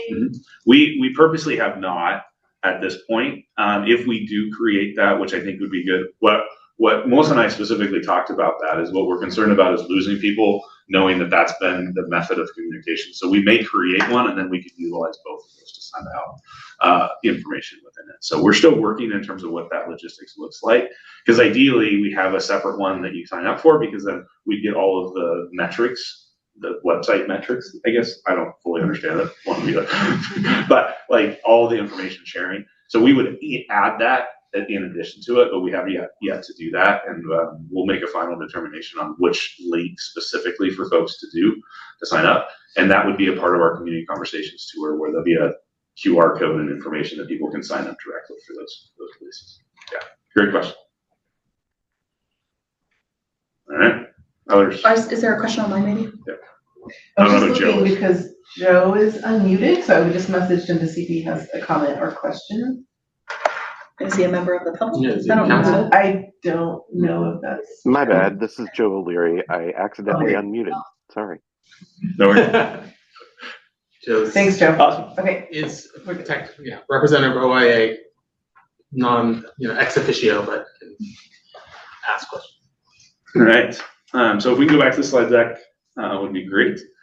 And I think in this process, one of the things to keep in mind is these processes will be consistent across all of our RFAs. I didn't maybe clarify that as clear. So these RFAs will look very, very similar in these processes that you are approving today. Of the changes, this is probably some of the biggest recommended changes that we are doing as a team, and it's around evaluation. It's some of the stuff that we implemented last year, but it's just trying to be very clear in terms of the proposed evaluation process. And so evaluators are independent reviewers of individual applications and not assigned to teams. If you remember the previous biennium, we've assigned teams because we utilized tabulation meetings. So there's some technicality around being able to pull those people together. We are clarifying that tabulation meetings will not be used as part of these processes. We did not use that in the 23-25 biennium. Sorry, I had to think through the numbers there. We did not use the tabulation meetings in it, but we just want to be very clear in the approval we're bringing to the council or the request for approval that we're not anticipating using those. And biggest reason to not use tabulation meetings is the sheer size of that. And so putting that in context of tabulation meetings, had we done that before, it would have evolved to about 35 separate meetings of 2+ hours, which would have required the single point of contact to facilitate. And so that's why we're moving forward with that. That does then allow us to not have to use teams in that process. So that what that would mean is evaluators will be assigned 8+ applications independent of each other. At least 3 evaluators would score each application. We've used that 3 consistent along the way. Evaluator pools will be assigned to each RFA. And so people could join if they're interested in reviewing multiple RFAs, they can join as long as there's no conflict of interest on that. And so the pool will be established and then randomly assigned across that pool. Reassigned applications will be randomly assigned to available evaluators within that pool. And so that changes, that pool changes throughout. So if you know that you can review 8 and then you're on vacation, you're probably not going to review, right? So that evaluator pool changes as conflicts of interest and other challenges come up in that. So those reassigned applications would be available evaluators within that pool, and we'll identify that through that piece. I do want to pause specifically on this one, because this, again, is some significant changes in our evaluation process. Our evaluators are volunteer reviewers. We did do some investigation with that. We're going to remain with volunteer. We're saying suggestion on remaining with volunteer reviewers like we've done. Typically, it's been, the last go around was about a pool of 90 folks from across the state from varying professions and interests. Also, I should probably note here, applicants in a specific RFA could not review, but they could be a volunteer reviewer in an RFA they are not applying for. And that was something we implemented last year, have received really positive feedback from folks that participated in that side. So questions on this? All right. I'm assuming, so you're just going to interrupt us if we keep going. So next slide. Well, also, obviously, the rubric is something that is a pretty critical element to this work. Thank you. So we have revamped the rubric. So evaluator training will include commonly asked questions and definitions. Feedback is encouraged and or required by evaluators. So that's another shift around evaluators, is that we will have some proposed or some suggested comments to give feedback on the rubric, like why you scored it, whatever you scored it, or they can do some optional piece on that. And the 10-point rubric is being divided into 5 response categories with 2 possible scores per category. So that is a shift in what the rubric looks like. Specifically to the rubric we used last time, there is no 0 associated with the rubric. So it'll be a 1 through 10 scale. You can see the example draft that's still in language there, but essentially exemplary would be 10 and 9 points that people could assign to that. And it would be a reviewer's discretion to assign within that side. You can see that the responses are evaluated in terms of exemplary, very good, good, fair, and inadequate, based on the scores. Questions on the rubric? It'll be the same rubric for every evaluation question and every RFA. Quick question. Parsa Chanrami, for the record. I was curious, when we're communicating with potential applicants, how early do they receive the rubric? Or do they even receive the rubric as part of their application? So that's why this is a draft, because everything is officially released at the RFA release. And so the example of the rubric, how those points are calculated, any of this process stuff will be defined in the RFA, and that'll be our guiding principle around that. Okay, thank you so much. Yeah. I think that'll be helpful so that folks are like essentially understanding what's the kind of rubric and design and standard we're looking for as they're applying. Okay. Yeah, and we encourage in every opportunity to say, please read the entire RFA, even though it's 70 pages. I want to put it out there. But please, if you're applying, then we want people to read it, because a lot of this information will be in quite a bit of detail to help. And there's also an open Q&A question as part of every RFA, or question answer timeline that people can submit questions on. Next slide, please. I don't know what the next slide is. Oh, yeah. So the proposed award ranges, again, I see why I put my name on these slides. You're welcome. So the proposed award ranges, this is something that is definitely being further defined, and you can see that we have those definitions that Sally covered earlier. So if an applicant is new to YDO, they may receive up to $200,000 per award across all of these RFAs. If they are a returning YDO awardee, they may receive up to $300,000 in a previously funded RFA type. So again, to help clarify, there will be a list that is produced in what RFA type folks have been in. Future Ready is the one I think we'll continue to use as an example. So folks that were awarded in Future Ready are eligible for the workforce type RFA as a returning awardee. And then there'll be a defined list within that. And awards for new program, and also to note that to be eligible for that high of award, you do have to provide the full participant data. And that is, and we defined that a little bit earlier, which the biggest change is around name and community investment of the participant name. The participant name has always been required in re-engagement and Future Ready thus far. Awards for new programming, startup, pilot, all of the things that are kind of more experimental or seasonal programs, so summer programs, or system level work, which typically for those that remember the community investments, that was the solutions initiative, right? But any of those, all awardees may receive up to $150,000 per award. And that'll be some differences. So like new programming and re-engagement does require full participant data, because through legislation, and so like that will be defined in the RFA specific. But if you're a new program, if you're starting a new re-engagement program, for example, then you would only be eligible to $150,000 on it. And then the other, probably the most significant change in all of this is around each applicant is limited to $600,000 in total awards across community investment, re-engagement, and job and work readiness. So those the 3 largest RFAs that we do as an organization, as an agency. Each applicant would be eligible for that. And so during intent to award, that process would be determined of notifying folks, and they would choose for it. So for example, if you were awarded and you applied and those things, then there'll be some shift in that. And that process is determined with procurement along that way. Quick question, Marisol Ortega for the record. Will the youth violence game prevention also be included in that $600,000? Currently, we're not planning it to be. This would be specific to that. There's some other specifics we're looking at that we'll bring back to the council around that. That's Thank you. Other questions?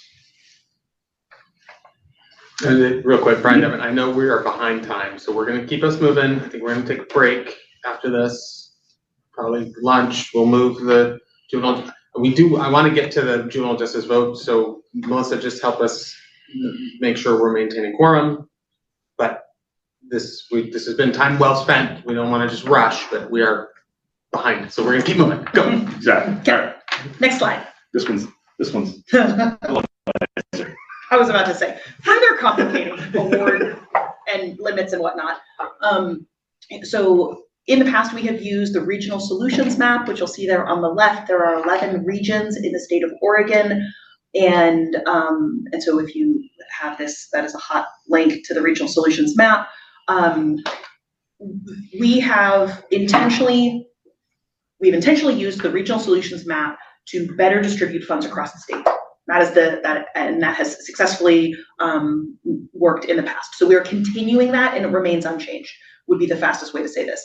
So it does mean that there will be one possible regional grant award in each of the regions for each RFA, meaning that when we think about like Ontario, that there will be, if there are applications from Ontario in each of those RFAs, then the highest ranking award from that area, assuming it meets the minimum score that will be determined, then there will be an award. And so what that does is we know that there are organizations that have continually done a great job writing grants and writing grant applications, and that those might be clustered in the metro areas of the state, and ensuring that small organizations are also eligible to be funded. This creates a distribution of funds across the state in a way that has been effective. Any questions on that? Also to note, specific acronyms called out: community investment, re-engagement opportunity, grant, and job and work readiness. The reason those are very specifically called out in this slide for approval is other funding. We don't have enough to do all regional awards in all 11 regions, so that this is not something that would be utilized if we don't have the funding to do that. All right, next slide, pardon me, is also mine. We have a proposed appeal process that we're also asking you to consider. Specifically looking for that the grounds for an appeal, that the application has to have made it into evaluation. So if they are appealing their eligibility, I need to pass this to you because I'm gonna take my throat. Maybe, we'll find out. Let's keep going. I did that once to you. Mm-hmm. Yeah. That if somebody is disqualified based on like whether or not they're eligible to even apply, that gets handled by procurement. So we're talking about an appeals process where somebody has gone through the evaluation process and they are appealing. So this is 1B, that the appeal can only pertain to the RFA processes and not the evaluator's scores. And so we will be creating an RFA appeal form. Actually, procurement will be deeply involved in creating and sharing that with the intent to award notifications. So when the intent to award notifications go out, everybody will also have access to this appeal form.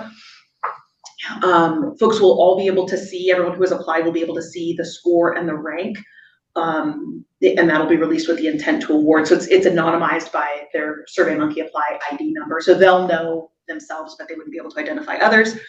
And then separately from that, outside of the appeals process, YDD staff will create an application feedback form, and that allows for folks who have applied, whether they've been awarded or not, to be able to check in with us after the appeals process is done to say, hey, tell me about my application, maybe how I could have done better, or what relative to my scores and whatnot. And that is so that folks who want to see their scores and want to get that feedback, they have a pathway and avenue to do that. And also that we can keep the intent to award process moving forward as intended. Any questions on that? I think, Zan Ojuro, I just wanted to say, I think that this is one of the most essential changes based on last biennium's process. And I think this is very clear process, and I think it should help a lot. along with the rubric and the change in evaluation. I would also, Paul Self, for the record, I would also note RFA appeal form. So we've talked about the single point of contact. Everything still goes to the single point of contact at this point. And so that's another reason why we're looking and proposing that we use an electronic form to track that so that it's not buried in emails, right? That process. There's a window and stuff associated with that piece, but we didn't feel like that was a need for YDC approval in terms of because everything kind of halts during the appeal process window, which is defined. I'll just say real quickly, Brian Detman, kudos to the team. A lot of this stuff was set out by ODE procurement in a particular way that's been used for years, and we've pushed and probably continue to push for some ways that feel important to not just our council, but to the grantees and to the feedback we've received. So just, I'll end there, not without some real hard work. This is happening. So yeah, good job. Tanisha, can you reach over and advance 2 slides? Great. So our requested YDC action is to approve the process as proposed, including our release, our plans for the release, the application, evaluation and scoring, intent to award, and the appeals process. And Maricela, I will turn it to you to hold the vote, unless that we have. No, that's good. We need to wait for Melissa. Oh yeah. Melissa for a vote. She probably didn't know this was the next slide. She probably didn't. Poor dear. It's gonna come back and we should all, yeah. Yeah. I don't know, Tanisha, do you have access to the roll? Is it a roll call vote or just a all in favor? We typically just do roll call. We do, it's easy with people online and this, yes, we do. Right here. Yeah. Yeah, let's do it. Okay. I'm not sure how to do this, so. I would just put a yes, no, or absent. So first off, can I make a motion? That'd be Yes, great. please. That'd be great. Yeah, just for Tanisha, you can do a yes, no, or absent, and on the paper. Back to. That's okay. Anybody else can too, but I was like, oh, wait a second. No, yeah, we were just the process. Molly Rogers. Chair, I would move to approve the 2025-2027 Youth Development Division Youth Grants request for applications process as provided, including the release, the application, the evaluation and scoring, intent to award and appeal as presented to the council today. Second. Oshiro. And I'll turn it over. Ready to take the vote? Thank you. Any discussion? Any before- discussion? Sorry. All right. There we go.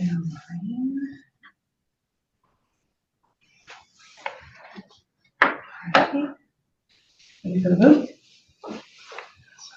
Zan Ojiro, Aye. Parsa Chanrami. Aye. Josephine De La Garza. Jenny Glass. Jenny Hartley. Celeste Jansen. Alex Johnson. Here. And what's your vote, Alex? Affirm. Thank you. Robin Johnson? Robin, if you can unmute and cast your vote, that'd be great. Or put it in the chat and we'll record it. And then carry on. Kim Legg? Aye.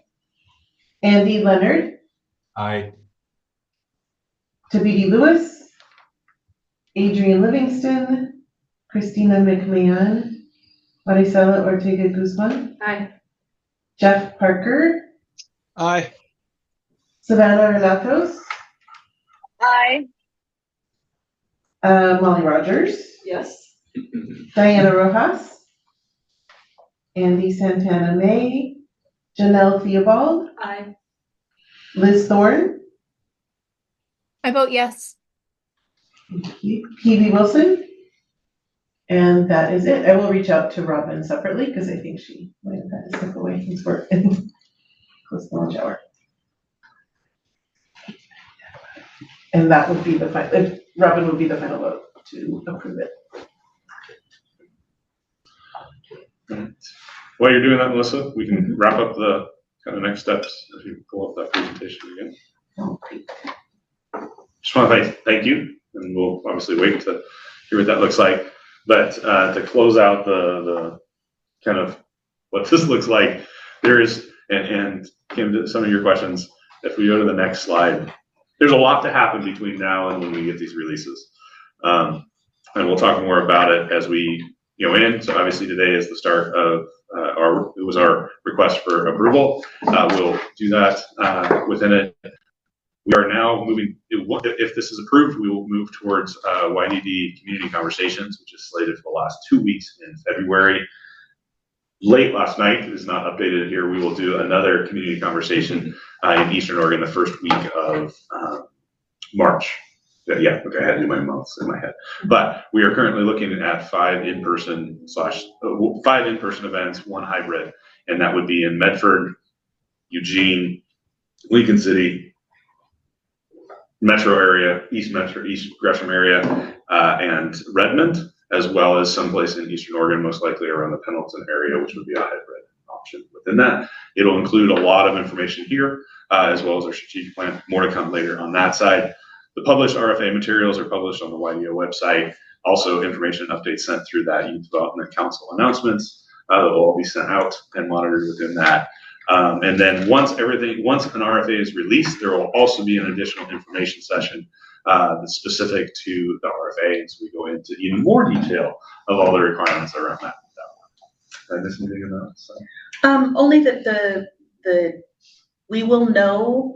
So first the RFA goes through a set of approval with the Department of Justice, and once it is approved by them, then we will know when we can release it, and we begin that announcement to say, we know that we can release this on March 1st. And so we start, as soon as we know that March 1st is when we will release it, we start telling people that's when we will release it. And then on March 1st is when it would be published on the YDO website and then actually pushed through all of the email channels. And that starts the ball rolling. So we do not do a surprise drop of an RFA. Yeah, which is actually kind of new, which is awesome, right? With the staggered release, we're able to actually share out, like if we're anticipating when we know that we've gotten through Department of Justice legal sufficiency, which we are doing for all 3 of these RFAs, and there's some details if you're interested in that of why. But we will be able to have a better schedule as it gets done, which is exciting. Hopefully, nicer to our applicant. Are we done? High five team. To all the grant managers who helped make that happen. That is Yeah.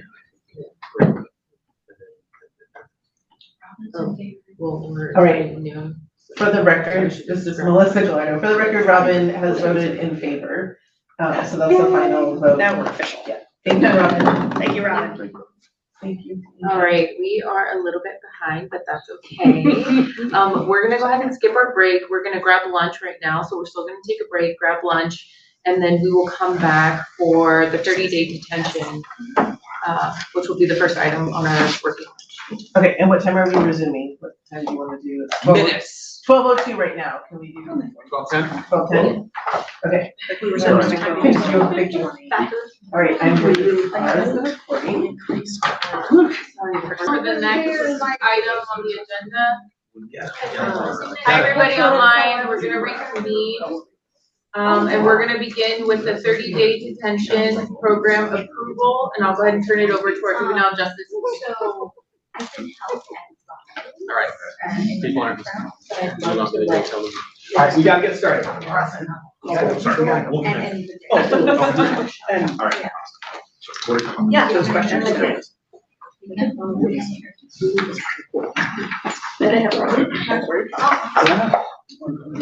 Yeah, Brian Detman for the record.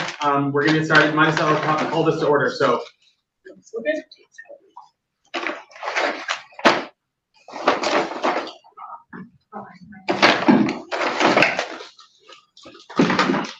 So, ready for us? Mm-hmm. Well, good afternoon. For the record, my name is Ani Sekina, and I would like to give you a little bit of a reminder background on what in the detention programs are in the state of Oregon. Those, if you don't mind, moving down the slide. Yeah, just right here. This is a very, very short reminder about what it is. And if there are any questions, please let Molly, committee members, the Juvenile Justice Committee members, and myself know. So the Extended Detention Program is a program offering services and activities that support one or more therapeutic goals for juveniles ordered by a court to be detained for a period of detention extending 8 days. And there's a statute that defines both these things. So that's a statutory requirement in the state of Oregon. Why we're talking about it is because an extended detention program plan must be in conformance with standards established by the Youth Development Council. And it has to be filed and approved by the council, and in which case the adjudicated youth may be held in detention for a maximum of 30 days, in addition to the time already spent in the facility. You may recall in the past we have approved several of the extended detention programs, but this is just a reminder what it's about, and also for the council members who haven't been party to this work before. So, picking up the standards, all the standards have been defined by Oregon administrative rules, and you can find them. This PowerPoint has links, all those links are live, but for the sake of keeping us closer to reasonable time thing. If you're interested in looking at the details of the rules, please feel free to do so.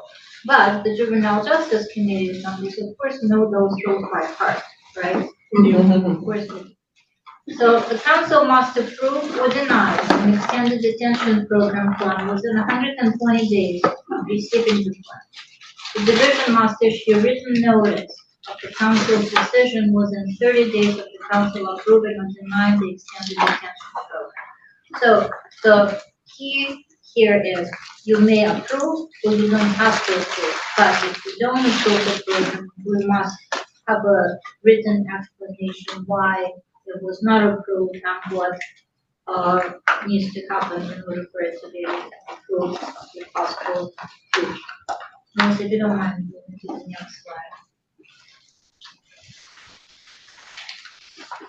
So, in our rules, the extended detention programs, once approved, needs to be reapproved and reviewed every 6 years unless some significant changes happen to the program in the interim, and then we'll have to reapprove it much sooner than 6 years or at the time when it's program has changed and the changes have to be submitted to the council.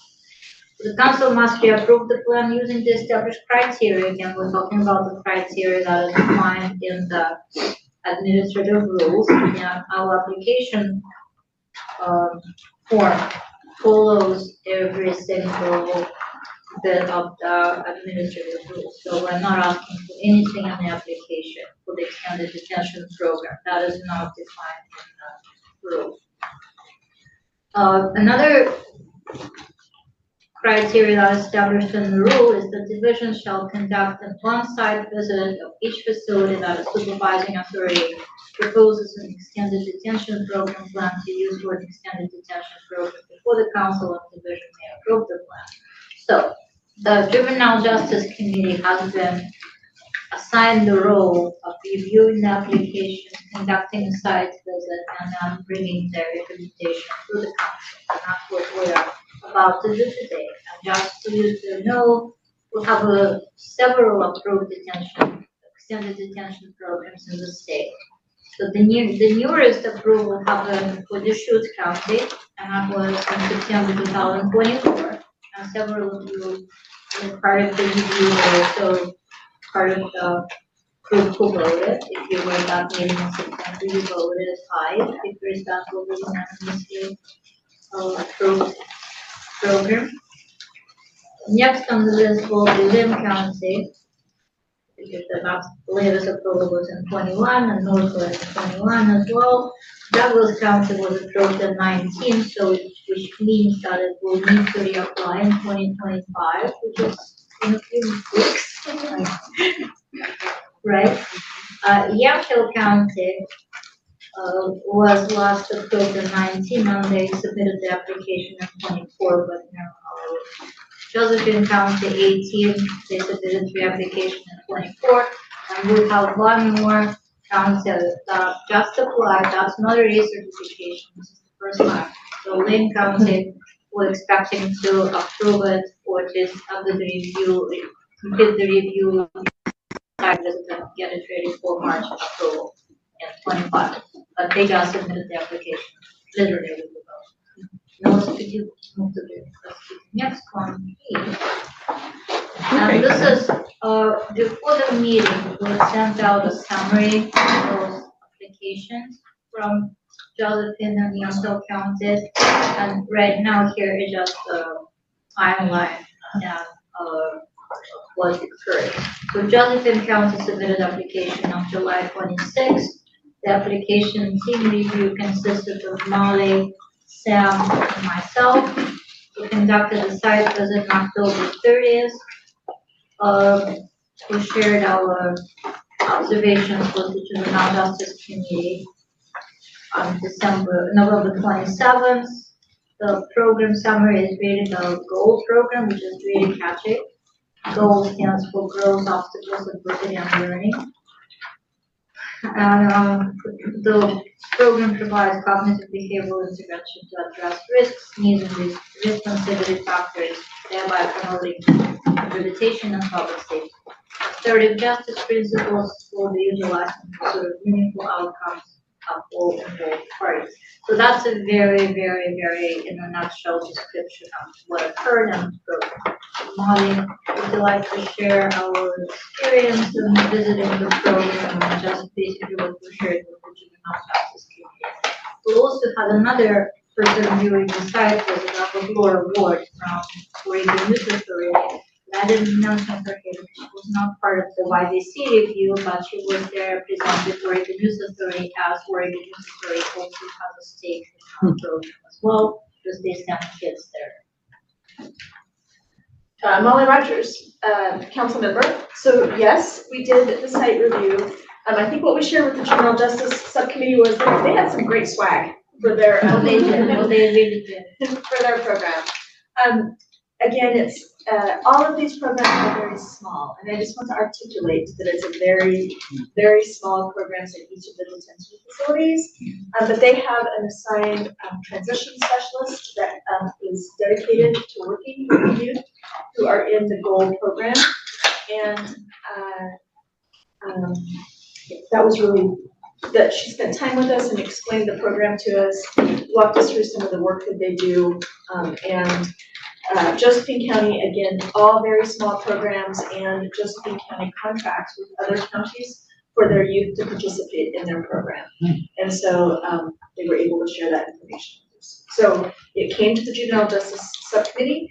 The Juvenile Justice Subcommittee does not vote on these, but they bring them forward as a recommendation to be brought forward to the council.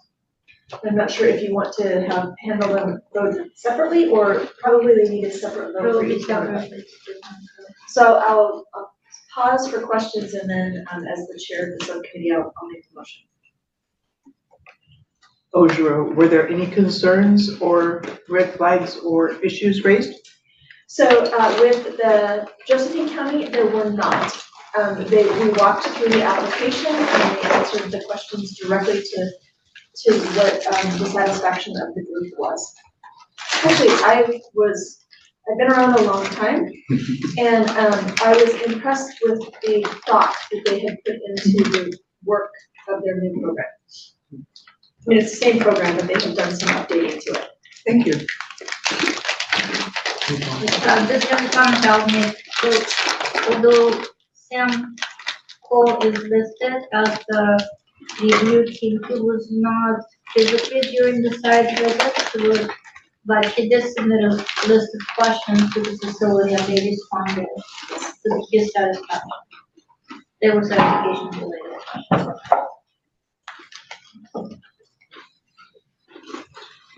And again, you have a little longer summary in your packet that we sent out to you. Any other questions?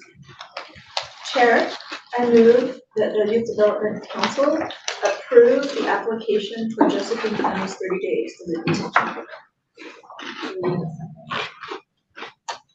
Parso Chairman, seconds. All right, we will vote on that. Zan Oshiro? Wait, you need discussion? Oh, I'm sorry, I was forgetting the discussion. After it's on the floor. Anything online? Just Brian. No, anyone online, you can chime in now. Okay, we're good. Zan Oshiro? Aye. Parasa Chanrami? Aye. Josephine De La Garza? Jenny Glass? Janine Hartley? Celeste Jansen? Alex Johnson? Aye. Robin Johnson? Let me keep moving. Kim Lett? Aye. Andy Leonard? Davidi Lewis? Adrian Livingston? Christina McMahon? Maricela Ortega Guzman? Aye. Jeff Parker? Aye. Savannah Relatos? Aye. Molly Rogers? Aye. Diana Rojas? Andy Santana May? Janelle Theobald? Aye. Liz Thorne? I vote yes. Kiwi Wilson?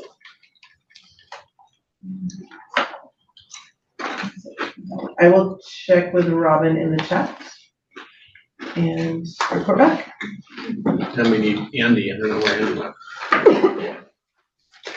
Correct.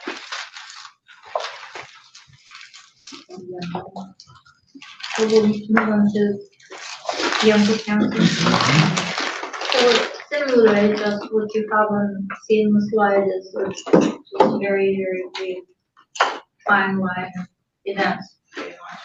So they submitted the application on September 19th. The application review team included Molly, Sample, Kim, I'm sorry, my apologies. Kimberly, Lawrence White, and myself, we conducted a site visit on November 25th, 2024, and we had a discussion on the Juvenile Justice Committee on November 27th. So, this is something occurred between the committee meeting and today. So we had quite a lively discussion, and the concerns were raised around the age group, which we understood were intended for as a target population for the extended detention program. Because the way the application was written, it included youth ages 10 and 11 to be placed in the extended detention program, which of course created quite a bit of concern at the committee meeting. So my task was to follow up with the detention director to make sure that these youth would not be served, that they should not be placed in such a surroundings. And I don't know if you want to talk about why they shouldn't. Well, Sure, so Molly Rogers. So statute does allow for youth under the age of 12 to be placed in detention. However, there's very, very specific findings that need to occur. And none of those findings really include allowing youth under the age of 12 to be placed in an extended detention program. And so it's not statutorily supported or developmentally appropriate to do that. And so the Juvenile Justice Subcommittee asked Anya to reach out and clarify that that was not going to be part of the application. And they sent back, correct, right. So, which also notes to everybody, when you submit an application, answer the question carefully. So I asked them to resubmit the application, and they did. So correcting the age, so the age is 12 to 18. They also allow 18-year-olds to be placed in that extended detention if they're still at the juvenile jurisdiction. So the program overall impression was okay. Kim, you were there too. It was nice to hear that it was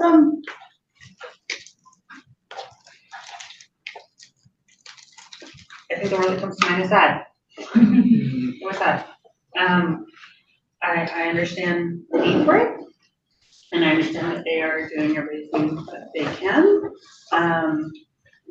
I echo many of my fellow committee members in terms of the educational approach. It was really fantastic. The teacher that was there was fantastic. But just imagining young children in a strapped chair and just different things about it was sad. It was sad. At the same time, seeing their efforts in terms of how to, for lack of a better word, make it less bad. Their thoughtfulness in how they were going to change their clothing and how they were going to approach the kids, their open door policies, their different things about it. Made it seem like, well, they're doing the very best they can given their very small space, very, very small space. And to that extent, I commend them for doing what they can given their limited resources, facilities, building, etc. And the hard task, the very challenging task of what it is that they need to do. So the Yamhill County, Molly Rogers, the Yamhill County facility is one of the oldest of the facilities in the state. And it is very small in footprint. And they've tried, but there are limitations to making things really look different than what they are. And Kim's observations, I think, really come to the detention guidelines story and some of the work that we're doing with the detention guidelines updates. I think that there's some voice to have at that table. But for the extended detention piece of it, which we're looking at today, they are using cognitive behavioral, which is an evidence-based kind of background. Again, the numbers are very small, so it has to be done on an individualized basis versus group basis. And so they were able to talk about that. They were also with some kind of work with Lawrence, I think, and continuing openness to working with Lawrence around some of the cultural work. They have an amazing teacher that the education piece of it probably was the highlight of that story. And so I think with that component so tightly wrapped into the application, the Juvenile Justice Committee brings it to you for approval for today. Is that fair? Yeah, that's right. Thank you. Yeah. I have, you mentioned small several times. What is the capacity of the extended detention program in Yamhill? And do they serve any other adjacent counties like some of the other programs that we review? So both questions are really good. The facility itself is just small. So, and they have actually taken one of the rooms and turned it into their library. And so they actually reduced their actual population that they could have in the facility so that they could have space for a library of books and storage and different things in this one room. The average is 1 to 2 youth. The capacity is their facility. It's like many of the other ones, but just 30-day extended detention is a high bar for judges to place a youth. And so you don't typically have large populations of that population within a detention facility. So I don't know, I can't remember it. I'm looking. Yeah, the actual capacity. But the other part of, yes, they do contract with neighboring counties, but more regionally. They don't contract across the state. Like Josephine County has entered into an agreement with Kojak, so all of the Eastern Oregon. Yamhill does not have that. They do more Yamhill, Polk, Clatsop County area. So the total capacity is 24 beds for overall detention, and up to 6 beds can be designated to the extended detention program. Okay. And they also, Yamhill County serves as a detention facility for Polk County. And I think looking for what other counties they serve. I think I heard Lincoln County. No. Yes, Lincoln No, County. that- Lincoln goes somewhere. I thought it was the other one that they had. Yeah, for those counties who lost their detention facilities. Yeah.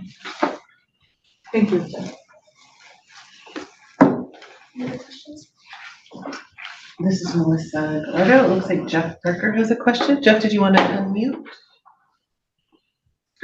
Yeah, thank you for taking the question. So it was just, it was a little hard to hear the whole presentation. There's stuff near the microphone, not a big deal. But my takeaway is it feels like there's some trepidation in the room, and maybe I'm reading that wrong or around the presentation. And so my question is, am I reading that right? Am I hearing that right? And two, is there anything short of full approval that we could do if there's a motion for that? I just want to make sure I really have the sentiment of my trusted colleagues who have done the work to figure this out. So this is Molly Rogers, then I'll ask him to weigh in. I don't know that I have trepidation. I just realized that that some programs are resourced better than other programs, I think is really what it is. I think that they're doing good work. I think they're doing the right work. I just can acknowledge that we've been to a couple of the newer facilities, and this is just one of the older facilities. But no, I think they're doing the right work. This is Kim Wood. I think I need to start first by saying I've only visited 2 facilities before this one. And as Molly said, they were huge, nice, you know. So perhaps as a mother of, 6 kids between ages 4 and 16, imagining a couple of mine in there for whatever reason, for whatever mistakes they may have made. I came home with a heavy heart, I will say that. And so the trepidation, I think, in general, is just the thought of young children getting detained. I don't think it has really specific, I'm not faulting Yamhill for it, it's just the idea. It's if any of the other council members have not gone to a site visit, I encourage you to, because I think I have more understanding, more feeling, more thoughts about it than I did prior to this visit. And having always been in larger cities, it's different, all of the previous facilities I've been to. So to imagine the life of a child in one of these counties who made a mistake and is here, that's what you're hearing, I think, Jeff. But I do feel, as the staff members there and the programming there, again, I do feel like they are doing everything they can. I did ask at the end of the visit, I did ask Molly, do we ever not approve? And what would happen if we don't approve? If we don't approve, does that mean that no child, will ever be here again, for 30 days? Because in some ways, part of my mind went there as well, right? Mm-hmm. Or does it mean that maybe the county allots more money so that they can expand? My mind thought about what are different ways we can actually help this facility be better? And is that the better option? Jeff, you were asking about what are the other options? Is that the better option than improving them so that they can serve the kids in that county so that they're relatively close to family and the family can visit? And that was something that I really loved, is hearing how they talked about, we really, really encourage family to visit. And I just remember going to the OJVDA conference where somebody said, then kids were being shipped really far away and they didn't have access to family. And in my mind, I thought, if my child were ever in this situation, if they were there, would it hurt me more that they were in this really cramped, kind of small old facility, or would it hurt me more that they couldn't see me, couldn't feel my support?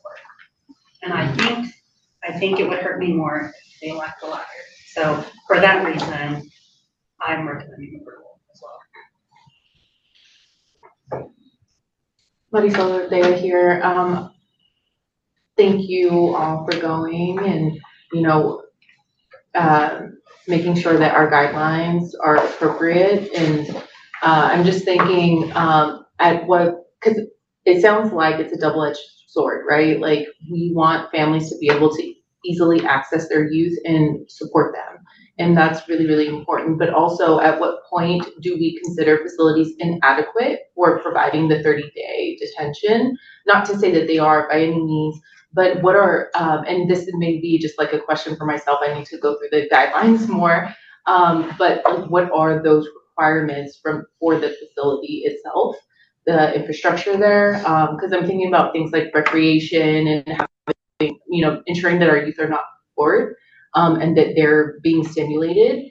And so I'm just curious if there's any insight you can provide. Molly Rogers, I think that's a great question for the guidelines. Yeah.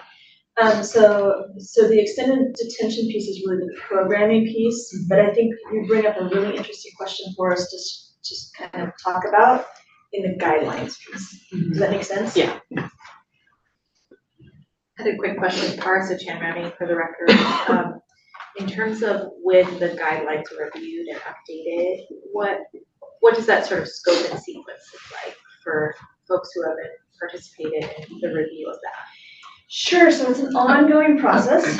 I think that it's now 20 years in the ongoing process time. We're on section 6 right now, and we meet once a month, and it's a really wide range of people who are able to join us.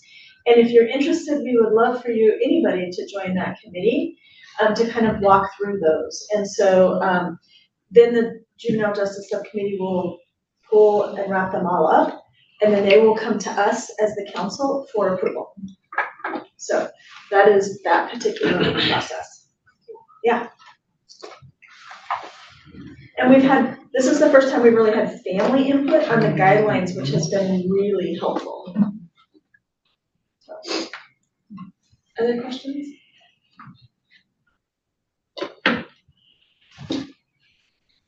Chair, I move to approve the Yamhill County Extended Detention as the amended application that was submitted to the Youth Development Council. That's what I move. Second. So there was already a motion and a second. And discussion? On the first. First one, all right. Tracking. So now it's a discussion? You were waiting for a second, aren't We're we? in for a second, then we'll discuss. I second. Oh, I don't know. Okay, perfect. Okay, yeah. Now we'll discuss. Or cookie eating.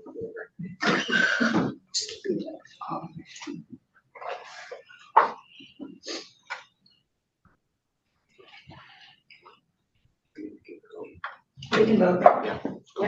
Okay. Zan Ojero, Yes. Parsa Chanrami, Aye. Josephine De La Garza, Jenny Glass, Janine Hartley, Celeste Jansen, Alex Johnson. Alex is there, but is not unmuted. I can circle back to him. Robin Johnson, Kim Legg, Yes. Andy Leonard, Yes. Tabidi Lewis, Adrienne Livingston, Christina McMahon, Maricela Ortega, Yes. Jeff Parker, Yes. Savannah Relatos, Yes. Molly Rogers, Yes. Diana Rojas, Andy Santana May, Janelle Theobald, Yes. Liz Thorne. Yes. Thank you. Oh, Alex says yes. Oh, yes. Alex says yes in the chat. Thank you, Alex.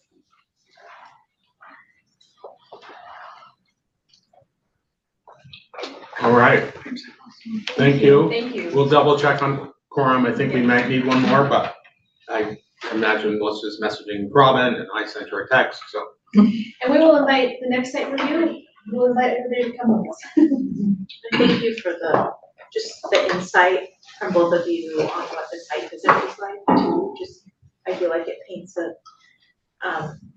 just a more fuller picture of the impact of rules, regulations, unintended impacts we need to keep in mind for our process. Yeah. And the importance of like geographical equity in our grant making, because there's youth that have to experience that. Right. All right, so the next item on our list is the NYEC Youth Days presentation. Brian Detman for the record. I think given time, we're gonna have to make some adjustments. I think we may come back to the NYEC piece at the end. We were just gonna share some photos from that trip. For those at the planning retreat, Andy, Janelle, and Paul were able to talk a bit about that experience. Many of you in September heard from the group, like when they were in DC and coming off various sessions. So we'll see if we can't pick that back up at the end. And I'm also suggesting that on the committee updates, we push that to the end. I mean, we've just had our Juvenile Justice Committee. I think on the main things, thank you, Marisol. It doesn't sound like there's nothing from the youth committee and the others are noted on the agendas, kind of on hiatus while we were doing all the work group work. So I think we want to turn it over to Cord. We do have one thing on Juvenile Justice Committee. Okay, so I think we can, do you want to just get to it now? Yeah, I can do it quickly. Let's do that and then we'll come back to you, Cord. Yeah. Sound good, Sheriff? Good. Okay. So we talked about RFAs a lot this morning, and so I want to just highlight what the Juvenile Justice Subcommittee has put forth. So the Juvenile Crime Prevention Planning Funds are non-competitive. They're formula-based. So that's very, very different than what we talked about this morning. And so what the Juvenile Justice Subcommittee agreed upon is looking at our statute, which says that each county will submit a plan, and in that plan, it will talk about addressing youth who have 2 or more risk factors who are at risk of entering into the juvenile justice system, and it has some domains. They're listed that we are going to receive those, accept those, and then work with the counties to get the dollars out the door. And so we don't need a vote today, but just to let you know that the Juvenile Justice Subcommittee is recommending that we keep the application process the same as we did in the 23-25 biennium, and that we maintain that, and that we will have the same review process to go through those for the upcoming. Is that a high level? Give you lots of time back for Cord. So continue to really appreciate the participation on the Juvenile Justice Subcommittee. And so that's another one to hop in and be joined. And we typically are pretty quick on that meeting, but invite anybody to come play. There you go. Thank you, Molly. Marisol Ortega, and we'll then turn it over to Cord for the governor's recommended budget and legislative update. Hi, good afternoon, everybody. For the record, this is Cord Bucher, Deputy Director. And if we might have the slides back, I think Melissa's getting it, Cord. Thank you. And I'll just start by saying that we're going to cover 2 things here in this section. We'll talk about the governor's recommended budget and what we know and what we don't know yet. We don't have any legislative concepts for Youth Development Oregon that have been put forward in this session. So we're not going to talk about upcoming legislation from our end, but we do want to have a moment for folks to share anything that they are watching for. We've heard about a couple of LCs at legislature that we've been pinged about, but whether those become bills or not is still to be seen. And once we do get bills and know what will be affecting us, we'll update the council. And of course, during session, we'll be keeping you apprised of all the bills that we are either involved in or watching. So if we can go to the next slide, please. Thank you, Melissa. folks may have taken a look at the governor's recommended budget, at least I guess about 2 weeks ago, or maybe I guess it was just last week. It feels like it's been longer. We mentioned briefly in the budget, there is a paragraph that indicates that our IDD grant and aid general funds are cut by 5.8% for the next biennium. There is not more detail than that offered. There is a total grant and aid dollar amount in there, which, as it turns out, doesn't quite match what we expected and wouldn't seem to indicate it. But what we've been able to learn that we haven't. Oh, sorry. Go ahead, Brian. Brian, your audio is not great. It's kind of really? choppy.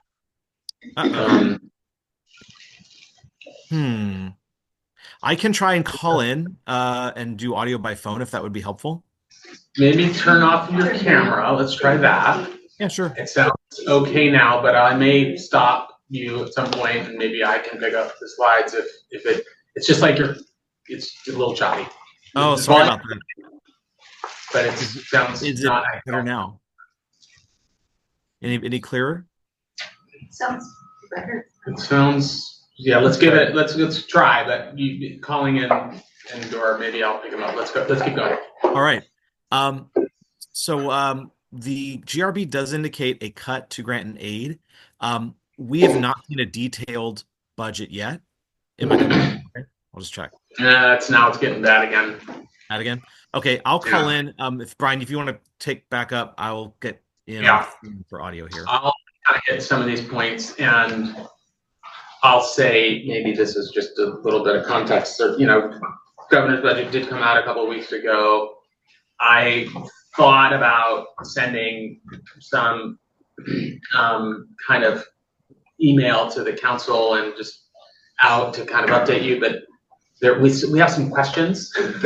So I didn't send that out, just so you know, because I think to the point that Cord was just making, the numbers don't quite add up, so I figured I'd better get some better answers before saying something either via email or whatever. So we'll talk a little bit about. Cord's going to enter some digits. Can you mute Cord? Melissa, can you? You have not entered any numbers. Please re-enter your meeting ID followed by pound. There, good. He's muted. So just know that. I'll hit a couple more of the bullets that Cord was going to hit. It does, in the language in the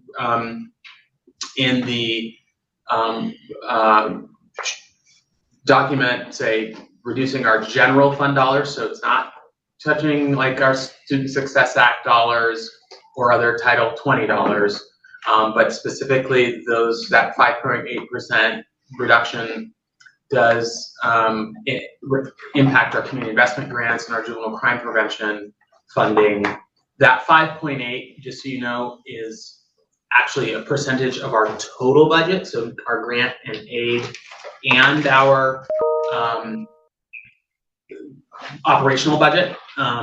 So if you actually look at the percentage of, we were able to have one initial conversation. It's actually more like a 10 or 11% cut if you're just looking at grant and aid. But again, the numbers don't add up. So we're going to do some math with our, and we've got to wait through legislative session to get more, but we're in conversation with the governor's office, to ask CFO to figure out what's going on.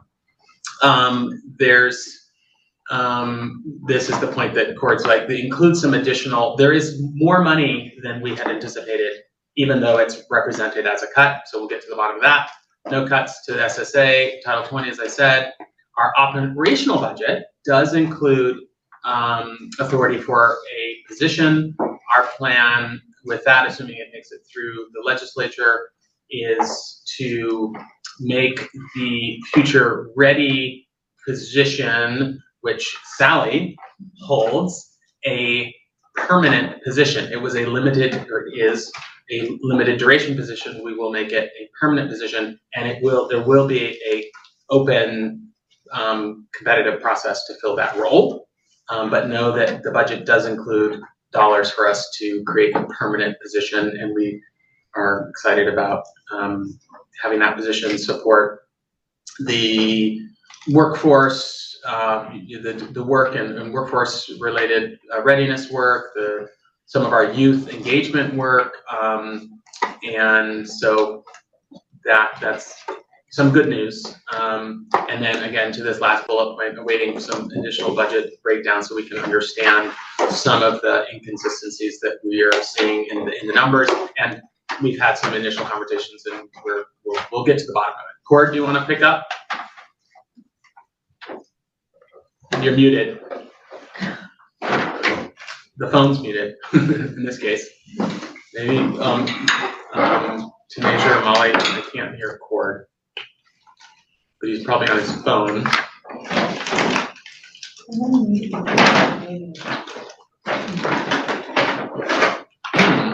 Can you move to the next slide, Melissa? Cord, yeah, we still can't hear you.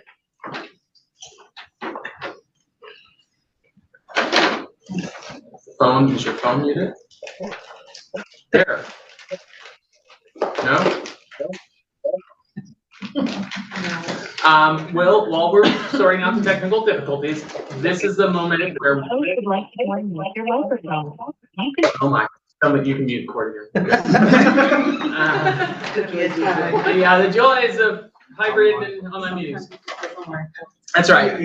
Council members, we just wanted to give you a little bit of time to note if there are particular legislative concepts, potential bills that you're watching for. Maybe we'll start online and then we'll come back to the room. I don't know if Jeff or others, if there's policy work that you wanted to share with us. And no pressure, nothing. Go ahead, Jeff. Yeah, real quick. So we're moving. I'm a New York YDC grantees, Northwest Youth Corps being one, Heart of Oregon, Lomakatsi, Phoenix School, and others are working on a project with Senator Golden. He'll introduce a committee bill related to the Oregon Conservation Corps, which is a wildfire and workforce bill. It's not out yet. It's been LC. So once I get a number, I'll get to the team. It's a pretty important for our at-risk fire risk communities, and also just a phenomenal workforce opportunity. Cool. Thanks, Jeff. Anybody else online? Do you have from our council anything? Not, and if you see any comments, no. Good. Maybe back into the room. Thoughts? Legislation? Yeah. Zan. Zan Ojiro, I sent to you, Brian, I believe, and an email that I had received about likely legislation. It's not in the form of an LC yet, with respect to early youth mental health intervention and trying to broaden out the reach of some of that early mental health, not necessarily even treatment, but identification of children and youth that potentially are at risk. And I don't know whether it really has a nexus but I think that we need to be aware of it as the Youth Development Council, because the goal is to be spanning all of youth serving organizations. Other folks? Parson. Parsa Chanrami for the record, just building off of what Zan had shared. So we also saw the proposal of about 25 million to youth mental and behavioral health services. Yeah. So again, just wanting to gather more information about how that fits to existing streams of work and potentially expands existing streams of work, thinking about how we continue to strengthen partnership and expand the continuum of service and supports, especially in our service desert regions. And the other thing that's come up for us is with the uncertainty around Medicaid at the federal level, what does that mean for state Medicaid access and being able to draw down those dollars for a whole host of mental health services for youth. And then kind of more broadly on the K-12 side, we really appreciated the governor's proposal of $11.36 billion for the state school fund current service level. So we're really thankful for that as a starting point, because oftentimes what we experience on the K-12 side is getting to that bigger number for current service level usually takes several months. There's a lot of back and forth, lots of waves of advocacy, but to have that starting point earlier on for conversations within session, I think it's really important progress that we haven't been able to make in a really long time. And then on the K-12 side, to expand on that, we're planning to bring forward some legislation around special education funding and looking to expand investment in those areas. And that comes in a couple of buckets for the special education cap, the high cost disability account, and then our early intervention, early childhood special education and regional inclusive services. So we're doing that as part of a broader coalition on the K-12 side. And so there'll be a handful of bills related to special education in the coming session. And of course, lots of grant and aid work we're tracking, but I'm happy to share more about that, but I will stop my update there. Zano Drew again. I'm thinking again about the governor's emphasis on youth mental health as well as the adult system, and part of what I think that the role of our dollars here is just connection. You know, the value of connection, of relationship, mentorship. Mm-hmm. So all of those community investment grants, I think that we need to be able to talk about that part of YDC's programming in a way that makes it clear that we're part of the answer.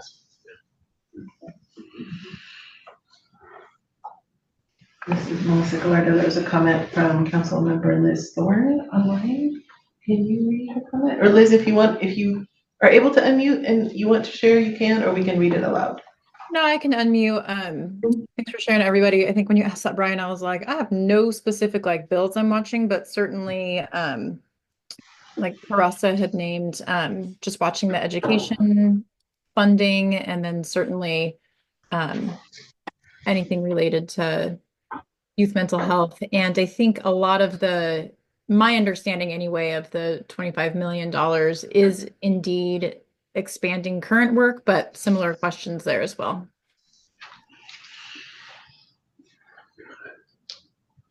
Thanks, Liz. Other comments? Any juvenile justice things we should be thinking about? Molly Rogers, council member. Actually, I'm not going to go juvenile justice on you. I'm actually going to see if we can't maybe connect up with the report from the ADPC, which is the Alcohol and Drug Policy Council, as well as system of care work. And I know Brian's been really working closely with Anna Williams and Annalise Dolph, but I do think that those two committees are going to be bringing some bills forward to really try to bring all of the mental health story together. Because what I have heard them testify to is that we tend to put money in each bucket. And anyway, so I think their strategic plan that they have written to bring forward is something just for all of us that would be good to read and have as we're headed into the legislative session. So there will be juvenile justice bills that come up. We'll make sure that we talk about it. I'm confident the OJDDA, which is the Oregon Juvenile Justice Oregon Juvenile Department Directors Association, will be weighing in on the budget and the reductions in JCP. So I know that will be coming from us as well. But yeah, those are the ones I think ADPC and system care. Thanks, Molly. I'll comment Brian Detman for the record and just say Court and I had a meeting yesterday with Wes Rivers from ADPC. We're going to now meet more regularly on it to sort of make sure we're on the same page. I'm in the regular meetings with the System of Care Advisory Council, and I think, I don't know, my goal will be actually just to pull Annalise, Anna, myself, and maybe some additional staff together that kind of just actually talk. And I'm in there the meetings, but I think among the agency directors, I think there will be value in us just saying, here's what's the one or two priorities we have, and then how can we be aligned, and so I'll work on that, and fortunately have a relationship with the two of them that's been built over the last year or so or two. Well, and Representative Sanchez yesterday in testimony called out her intent around youth and drug and alcohol. And so I think that also comes to the table. All right, I'm gonna keep us moving because I know we're short on time. Any other comments or questions? Cord, do you wanna see if we can hear you? Yeah, can I be heard? Yeah, it's keep talking. Keep talking. Okay, talk louder, but it's a little choppy. All right, I'll try and put the phone close to my mouth and start quickly through this segment here. I'm going to do a truncated version of the strategic planning update, given the time. Is the audio any better? Yeah. Just keep going. Just keep going. Just talk loud and slow. All right. Get on the mic. Yes. Okay, so the next slide, please. What I'm going to cover is, this is probably even faster than what's here. I'm going to talk a bit about our retreat and some of the work we've done on the draft strategic plan. We wanted to have some conversations with council, but we might really keep it to one sort of area, and then talk a little bit about what's to come next with strategic planning. If we could go to the next slide. Thanks to everyone who was able to participate, who came in person or joined online. We met last month, November 13th and 14th in Salem. It was really great. I was out there in attendance as well. It was a lot of fun. Obviously, the goal is the retreat is to connect with each other, talk about our work. In terms of the strategic plan, a lot of the focus was on really developing the projects and the ideas that we had in that plan. And I think it was a really exciting and productive conversation. We worked on identifying some of the deliverables, some of the goals of the different things we want to do in the plan.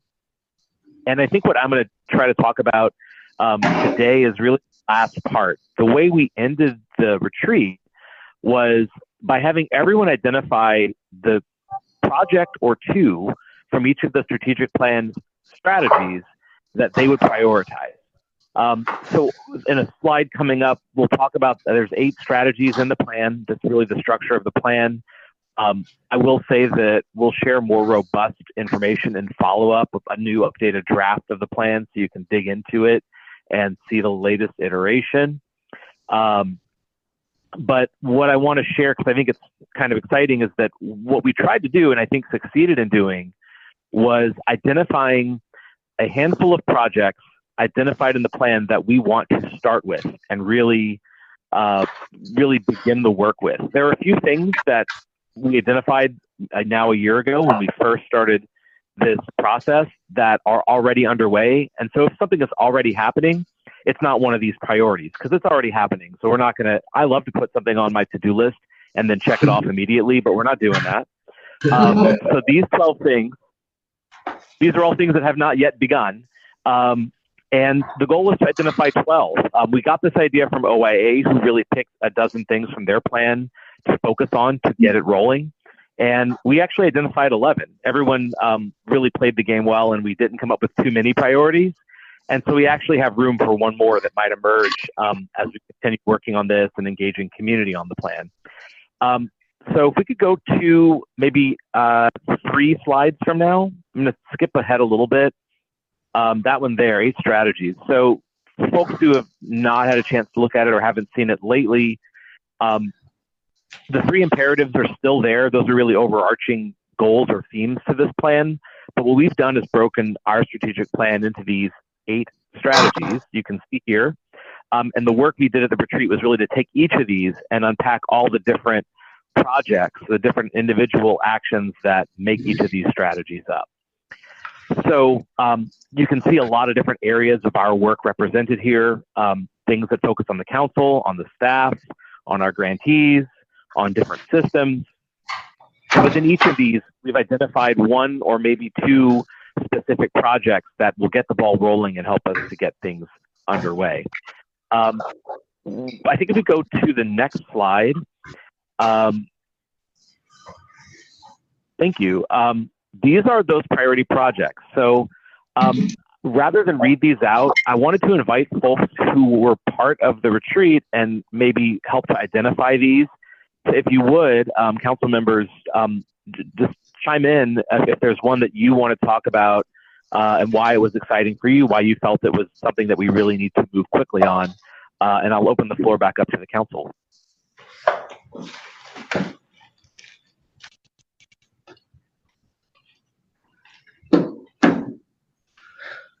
Cord, we're all reading, straining our eyes a little bit, looking at the slide.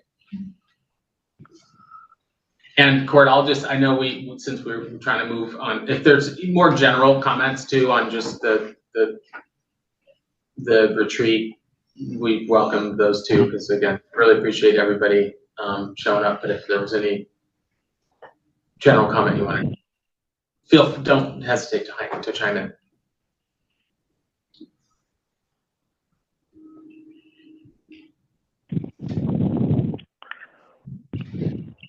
I know there's a lot here. We bring the whole buffet every time. I apologize. We can't fix the plate. I gotta bring the whole restaurant.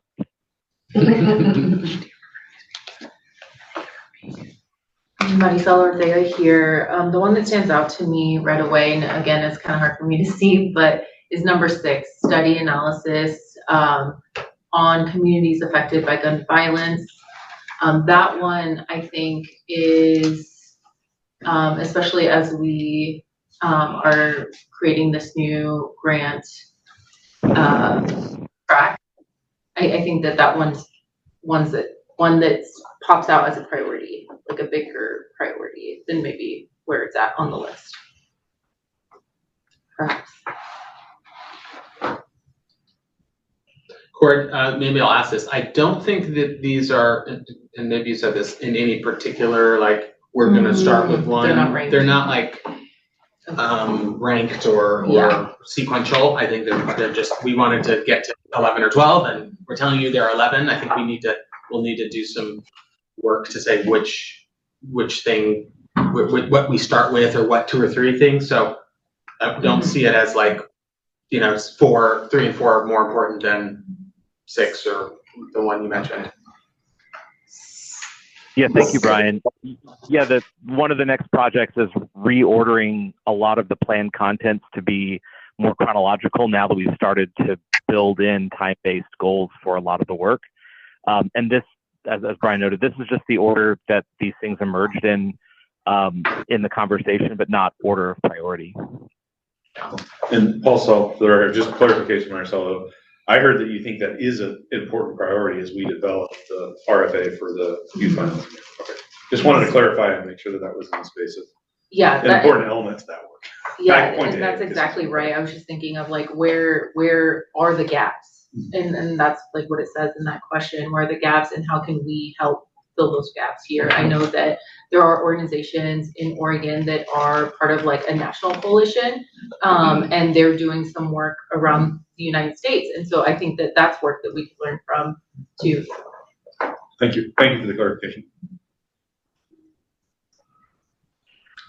I'll leave it with this, that more detail will be shared. This is going to be something we'll actually highlight within the next version of the plan. If we could jump to the next slide, I'll talk a little bit about what we've got coming up. I'm good. Well, Molly has a comment. Oh, yes. Molly Rogers, I have lots of comments, actually. I apologize I wasn't able to make the retreat for all sorts of reasons.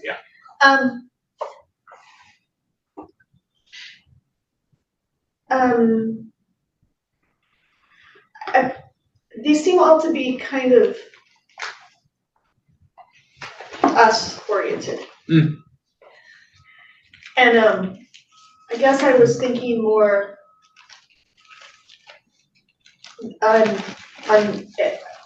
that's my comment. These seem very us oriented. That's what I'm saying.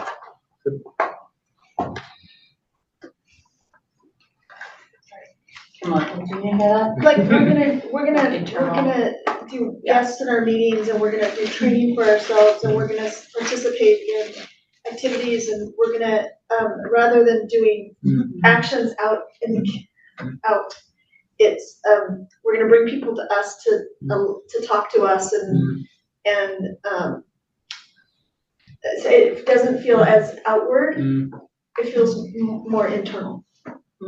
If I could just make a quick comment, Marisol Ortega for the record. Molly, I think you're exactly right. And so these questions came out of like, at the very end of the retreat, everybody was asked like, what really stuck with you?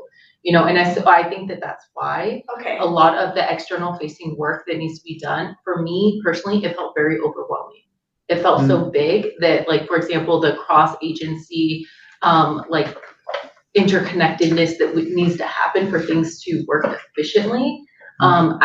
I purposely avoided that during the retreat because I was like, I have no idea like where to even start there.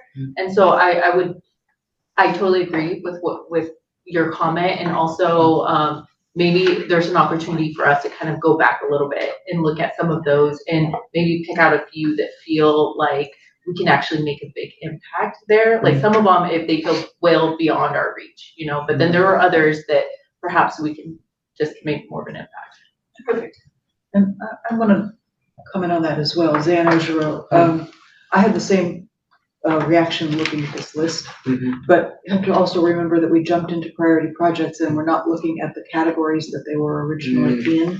And the names of the categories kind of talk about the rationale for why we around the table and staff are doing these things.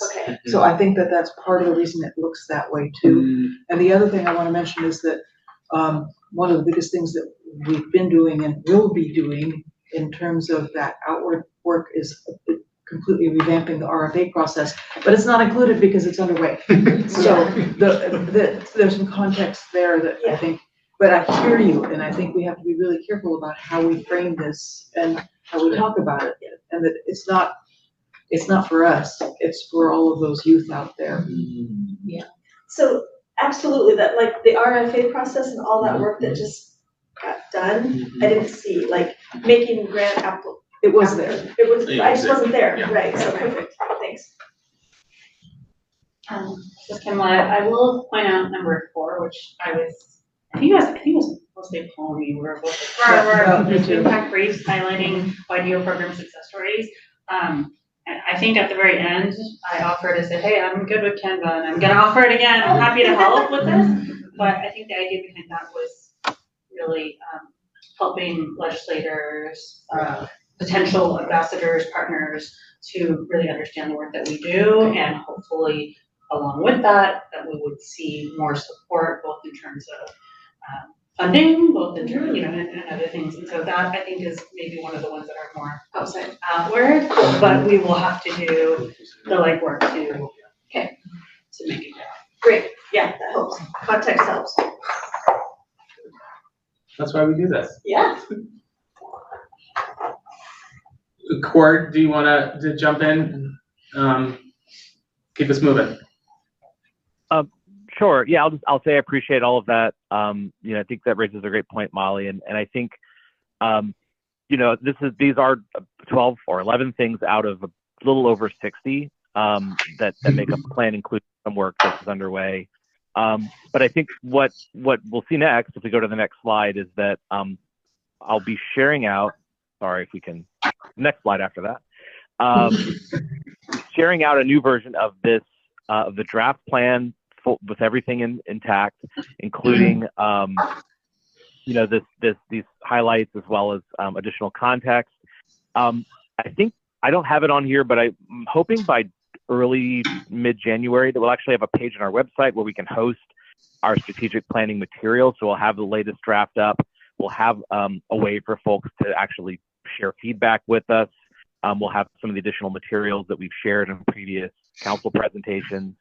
So we want to start creating a place for broader just access for both council members and the public partners.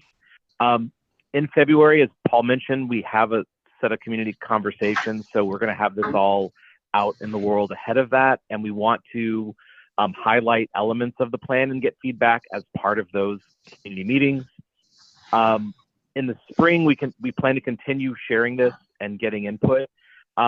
What we are realizing with the plan is that given that the sort of length of time, this process has taken, and some work that was really urgent, things that we want to get started on as soon as we can, that what feels like the best way to move it forward is to bring it to the council to adopt in March.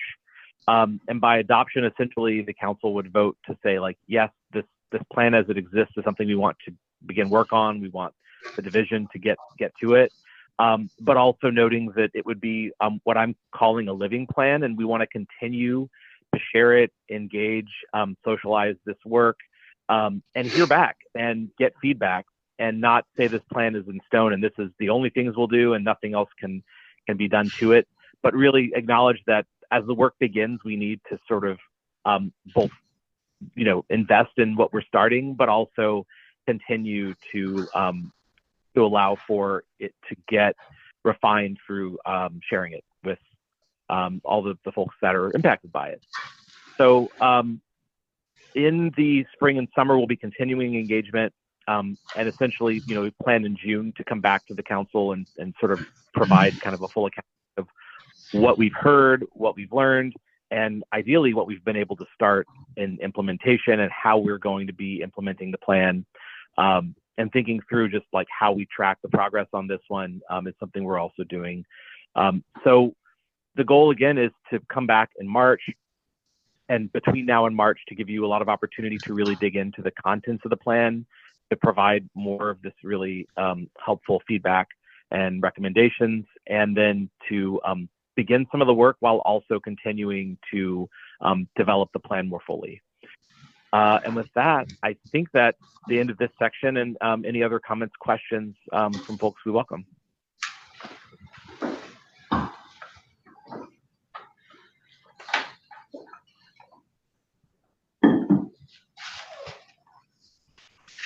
Okay, I am happy to pass it back to the council chair. Thanks, Court. Thank you. Thank you. Well, what are we doing? What, it's 1:20 or something? 1:20.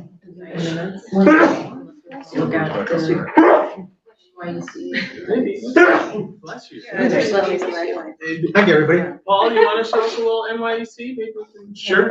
sure. You have any intro for that, or should I just? Well, I'd invite the other folks that joined me in DC, and I know we've talked about it a little bit, but I was asked to put together just some pictures just to show you the experience a little bit.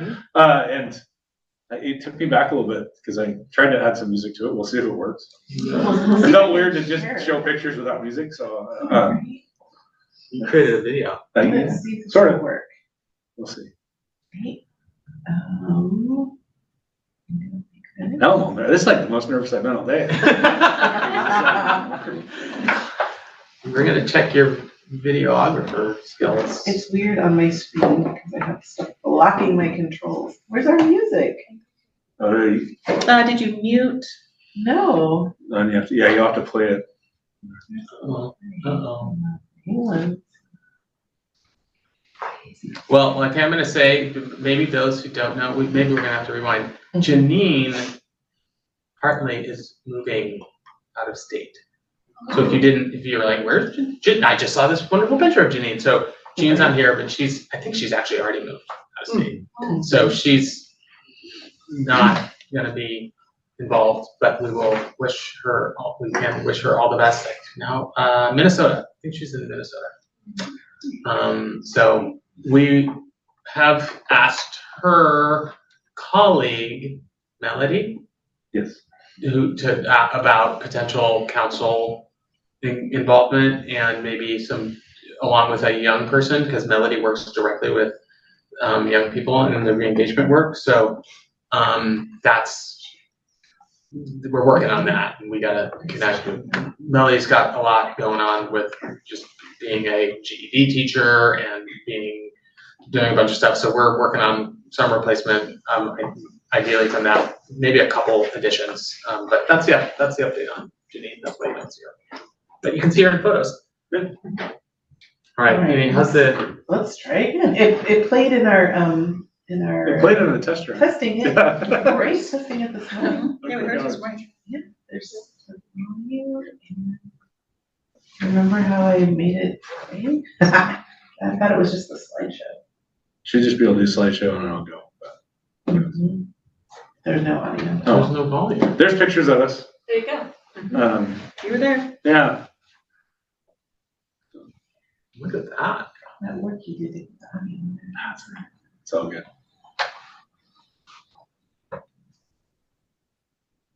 That's proof that Andy does wear a tie and shorts. Sorry, Andy. Without tie So Andrea Salinas.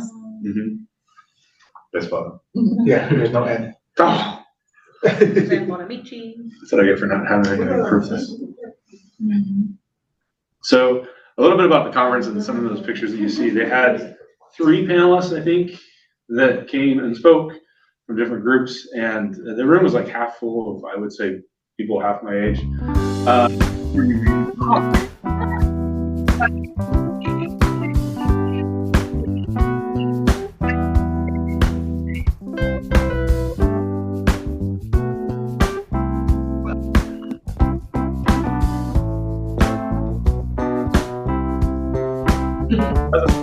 Alex, man.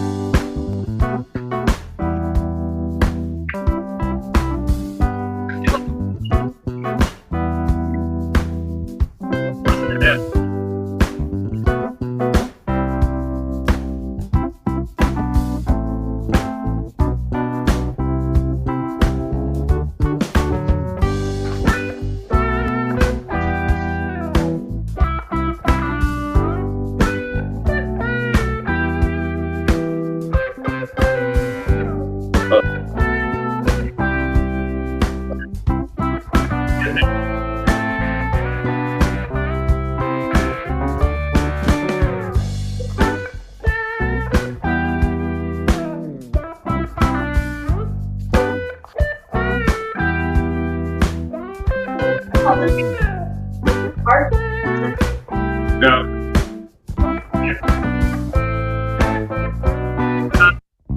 But we went to the event, and so the event was designed, focused on having youth on the Hill.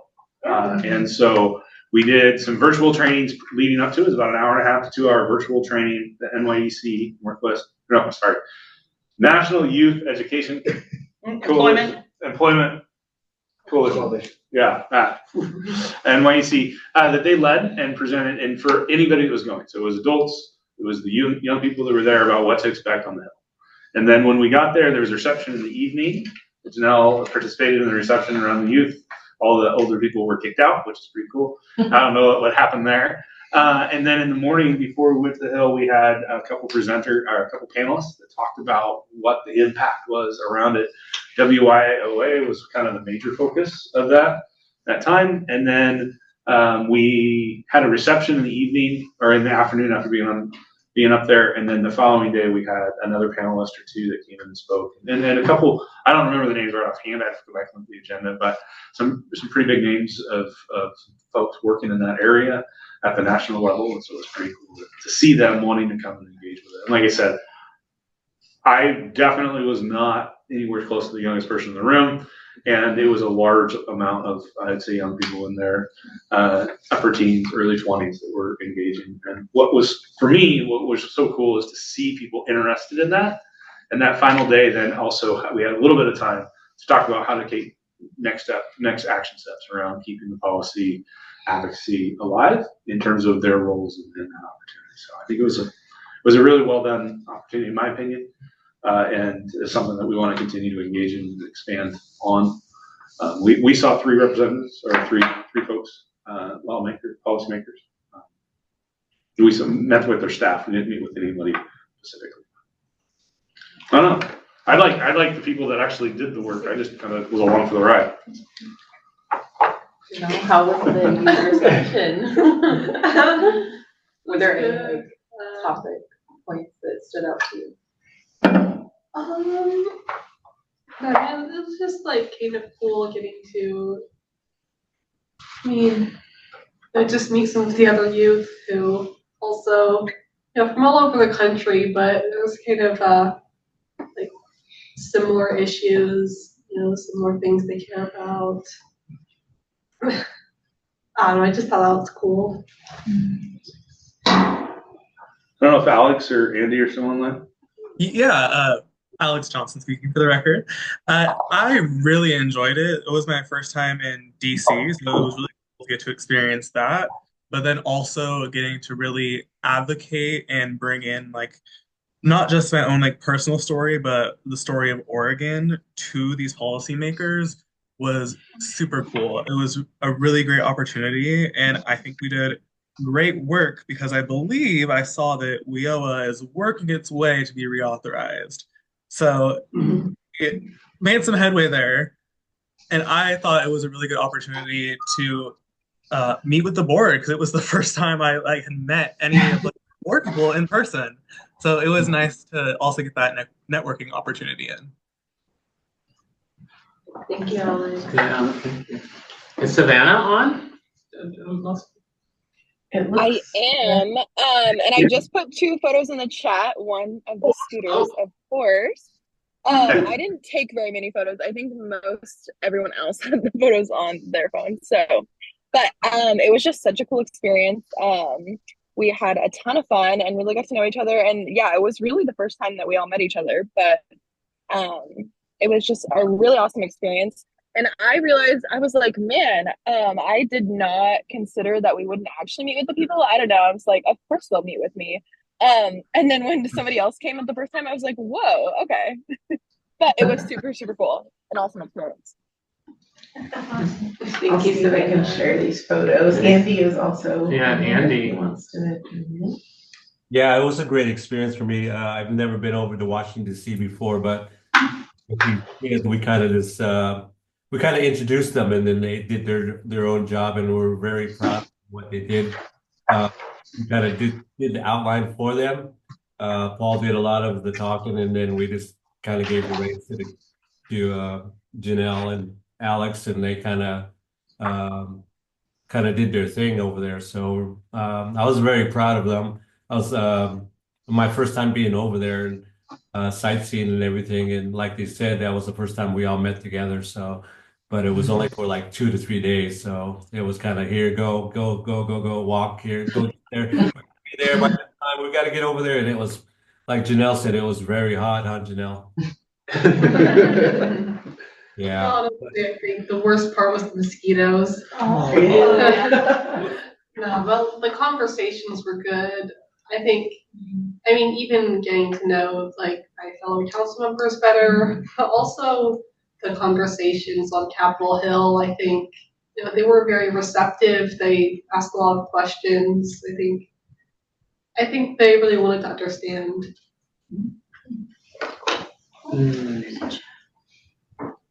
See if you can see these photos.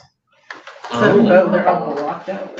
Yeah, so I'll put a plug. If you do get a chance to do DC on a scooter at night, that was pretty amazing. That was a pretty cool experience. Thanks to Janine. She was the instigator of that. Right, so that looks like Alex in the foreground and Janine in the background. Someone else's handlebar here. They don't wear helmets. So no story. What happens in DC stays in DC, so if anybody fell. Thank you, Savannah, for these photos. Oh, it's gonna take a minute. There's another one loading. Sorry. The current update, I'll say, on WIOA is that there is support in both the House and the Senate, and bipartisan support. So there was just an NYEC webinar where some congressional staffers came and gave an update, and that right now there is bicameral and bipartisan support for the WIOA reauthorization bill. And now it's just a question of like, is it going to happen before the end of the year? Workforce Investment and Opportunities Act? Yes, the Workforce Investment Opportunities Act. Previously it was just the Workforce. One of the first vowels was missing, and then in around 2008 it was expanded to WIOA. And there's some positive changes happening in that. I haven't read it close enough to feel comfortable putting it into the but there are a few. Yeah, you've read it more. Yeah, that they have expanded Opportunity Youth to include youth experiencing homelessness and youth who are involved in a foster care program. And that previously those youth didn't automatically qualify.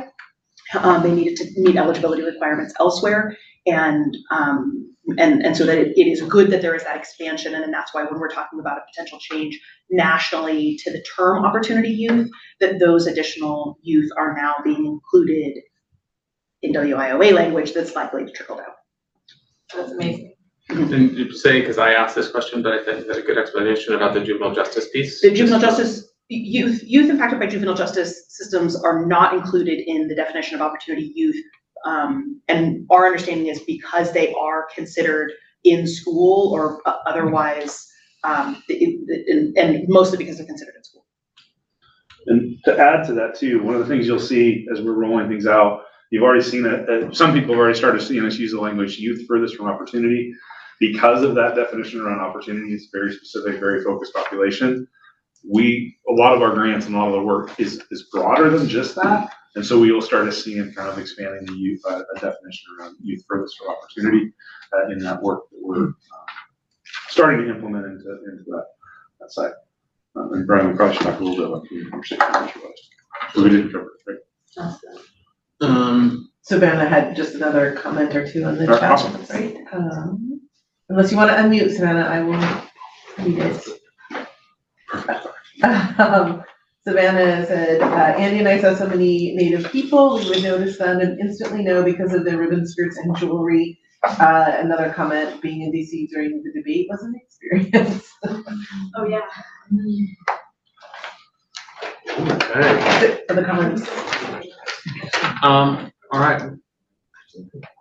Yeah. Mm-hmm. Yeah. Do we have anyone signed up for public comment? No one has messaged us for public comment. I'm just checking. No, I think we're good. You can go ahead and. I'm gonna start to wrap it up. Look at that. We made up our time. I appreciate the work this morning, right? To dove into some deep work. Actually, was that more midday around the RFA, late morning, midday. Certainly appreciate your conversation about the presentation that we provided. And maybe in some ways that hopefully is. I feel like the talk about the presentation at the OSBA. I'm gonna put that acronym is Oregon School Board Association. Mm-hmm. That plus this NYEC is like, I think, a demonstration of the fact that some of the external work, right, we're doing. To Molly's point, Molly had to go, but that's like in process. Like we're actually in conference presentations. We had the chance to do this national thing with our youth in September. So I think there's a combination in our strategic plan of externally focused work that's underway, and we've identified some of these projects which feel like a lot of the internal work to continue to feed the external effort. So we can, Cord and I and staff, we can talk about how to kind of make that a little clearer, since just looking at it in isolation, I think made it feel one way, but just hopefully you've seen from all the presentations and the RFA piece, lots of great external work happening, certainly legislative session work coming up, and we'll get some more answers on budget. And one of the things we wanted to kind of also just reconnect on, Paul, if you want to say a few words about the community conversation work, I'll say before I turn it over to Paul, we are eager to have council members attend and or be a part of those. So we've got dates and locations over the last 2 weeks of February, plus a date in early March in Eastern Oregon. So we can get you the details. We've just in the last day or two kind of settled on that. So we don't have it all written down here, but we would love your engagement. In fact, expect that we will see a few of you at at select community conversations. So Paul, what do you want to add? So the piece I would add is one of the ways that we're trying to do to keep people up to date as we finalize these dates is that I will send you a calendar invite with a staff invite so that so you can hold it on your calendar. The locations, and please talk with Brian and Melissa. Email me is totally fine too, I think. But the locations that we currently have slated are in the metro. In order. Yeah, I'll go in order with the tentative dates. Understand these are tentative dates, but February 18th is in the metro area, tentatively slated for Multnomah Education Service District, so the kind of airport PDX area, followed by the 19th, which is over in the hopefully in the Redmond area, February 19th. That's a Wednesday, and then the 25th. I gotta look at my calendar. It's small writing, not having the big screens. February 25th, that's a Tuesday in the coastal area, Lincoln City, most likely. Wednesday in the Eugene area. I can say that Jeff is hosting down there. What date is that? That is the 26th of February. And then tentatively for February 27th, which is a Thursday, down in the Medford area. And then followed the following week, most likely in kind of the Pendleton area. That is still very TBD, but we are working to solidify that in the Pendleton area. We're kind of the Monday, Tuesday? That'd probably be the Tuesday. What date is that? March 4th. Are those not set in stone, but not set in stone. On that, most events will be typically at that 10 to noon range is what we're slating for, unless there's space options there on it. And again, if we can have a couple YDC members at each, and we'll have a couple YDB staff included outside of Brian and myself at these events. The events are primarily focused on the strategic plan, so just some key points within that, sharing it with the community and engaging with that at high level, and then probably a little bit more detail in the RFA process around what it means and what we're calling a funding preview. So it'll talk about all of our grant options, because obviously with that staggered release, that's going to be new information that people really need to know and plan for. So it should be the last time when we did it in the fall of 2022. We had great attendance. Looking forward to another great attendance with them. That just want to continue to grow the conversation. And we'll probably do some, just so you all know, like individual meetings. Maybe there's a dinner or a breakfast or a lunch or whatever we can fit in. Sometimes just going to check in with a grantee or meeting with a key stakeholder. I mean, as we go into Medford, and there's particular places like that where we know there are probably some important meetings for us to have. So know that that's also part of the plan. But we've also got a pretty aggressive plan where we're traveling. So, but we've built in, I think, little moments here and there where we can stop in and, or have it organize a buy dinner, pay your own way dinner, but hey, we're in town, we'd love to see you. And if we can see a grantee or another key stakeholder, we'll do that in those communities while we're there. Which you reminded me, it is the end of February that we are traveling. Yeah. We're just going to add some unique twists to things, I'm assuming. So the plan B currently is we will schedule these events, and if for some reason weather or something else interrupts it, because we're going to be going over some passes in between events, we will automatically switch that to a virtual event at the same time and place. And so there will be registrations for it so that we have all of that information on that site. So yeah, that's probably important to say the plan B, knowing we're in just in case. Yeah. Just myself, just quick question, suggestion, and if appropriate, could we bring like the one pager or some sort of like recruitment document to provide, especially in those counties where we don't have a lot of youth involvement? So sign them up right there. Yes. Do we have a list of which counties youth come from now, so that we know where those gaps are? Which counties our youth members are from? Yeah. Yeah. It'd be nice. I don't have a sense for the geographic representation of our current council. Sure. So that'd be nice to have that. Yeah. Thanks. Are there any other questions? Any comments, questions online?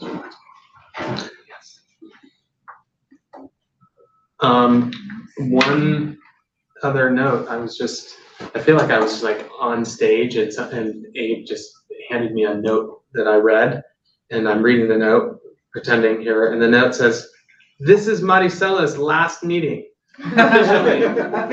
Officially. Now we're gonna take at least 3 years to replace her. I mean.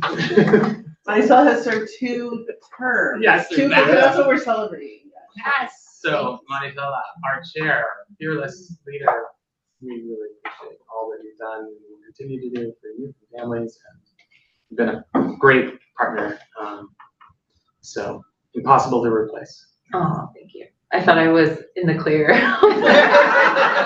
got past the note. No. Any last words for us? No, I think I'm just grateful for the opportunity. I feel like I've grown so much in my time on the council and have met really amazing people, all of you, of course. And I feel like I've taken a little bit of everybody. And so, yeah, just gratitude. And believe it or not, like I'm a very hopeful person. And even going into 2025, when things may seem like a little, murky, I'm still like very grateful to be an Oregonian and live in Portland, in a place where I feel very much like welcome. And so, yeah, just thank you all. Thank you. Adjourn. Where's your gavel? I guess you can adjourn us with. Yeah, I know. Use the cell phone. Yeah. Yeah. Okay. It's okay, they're durable. Yeah, and with that, our meeting is adjourned. Thank you. Thank you. Thank you. Hope everyone has a good holiday. Thanks. Yes. Congrats. That's it.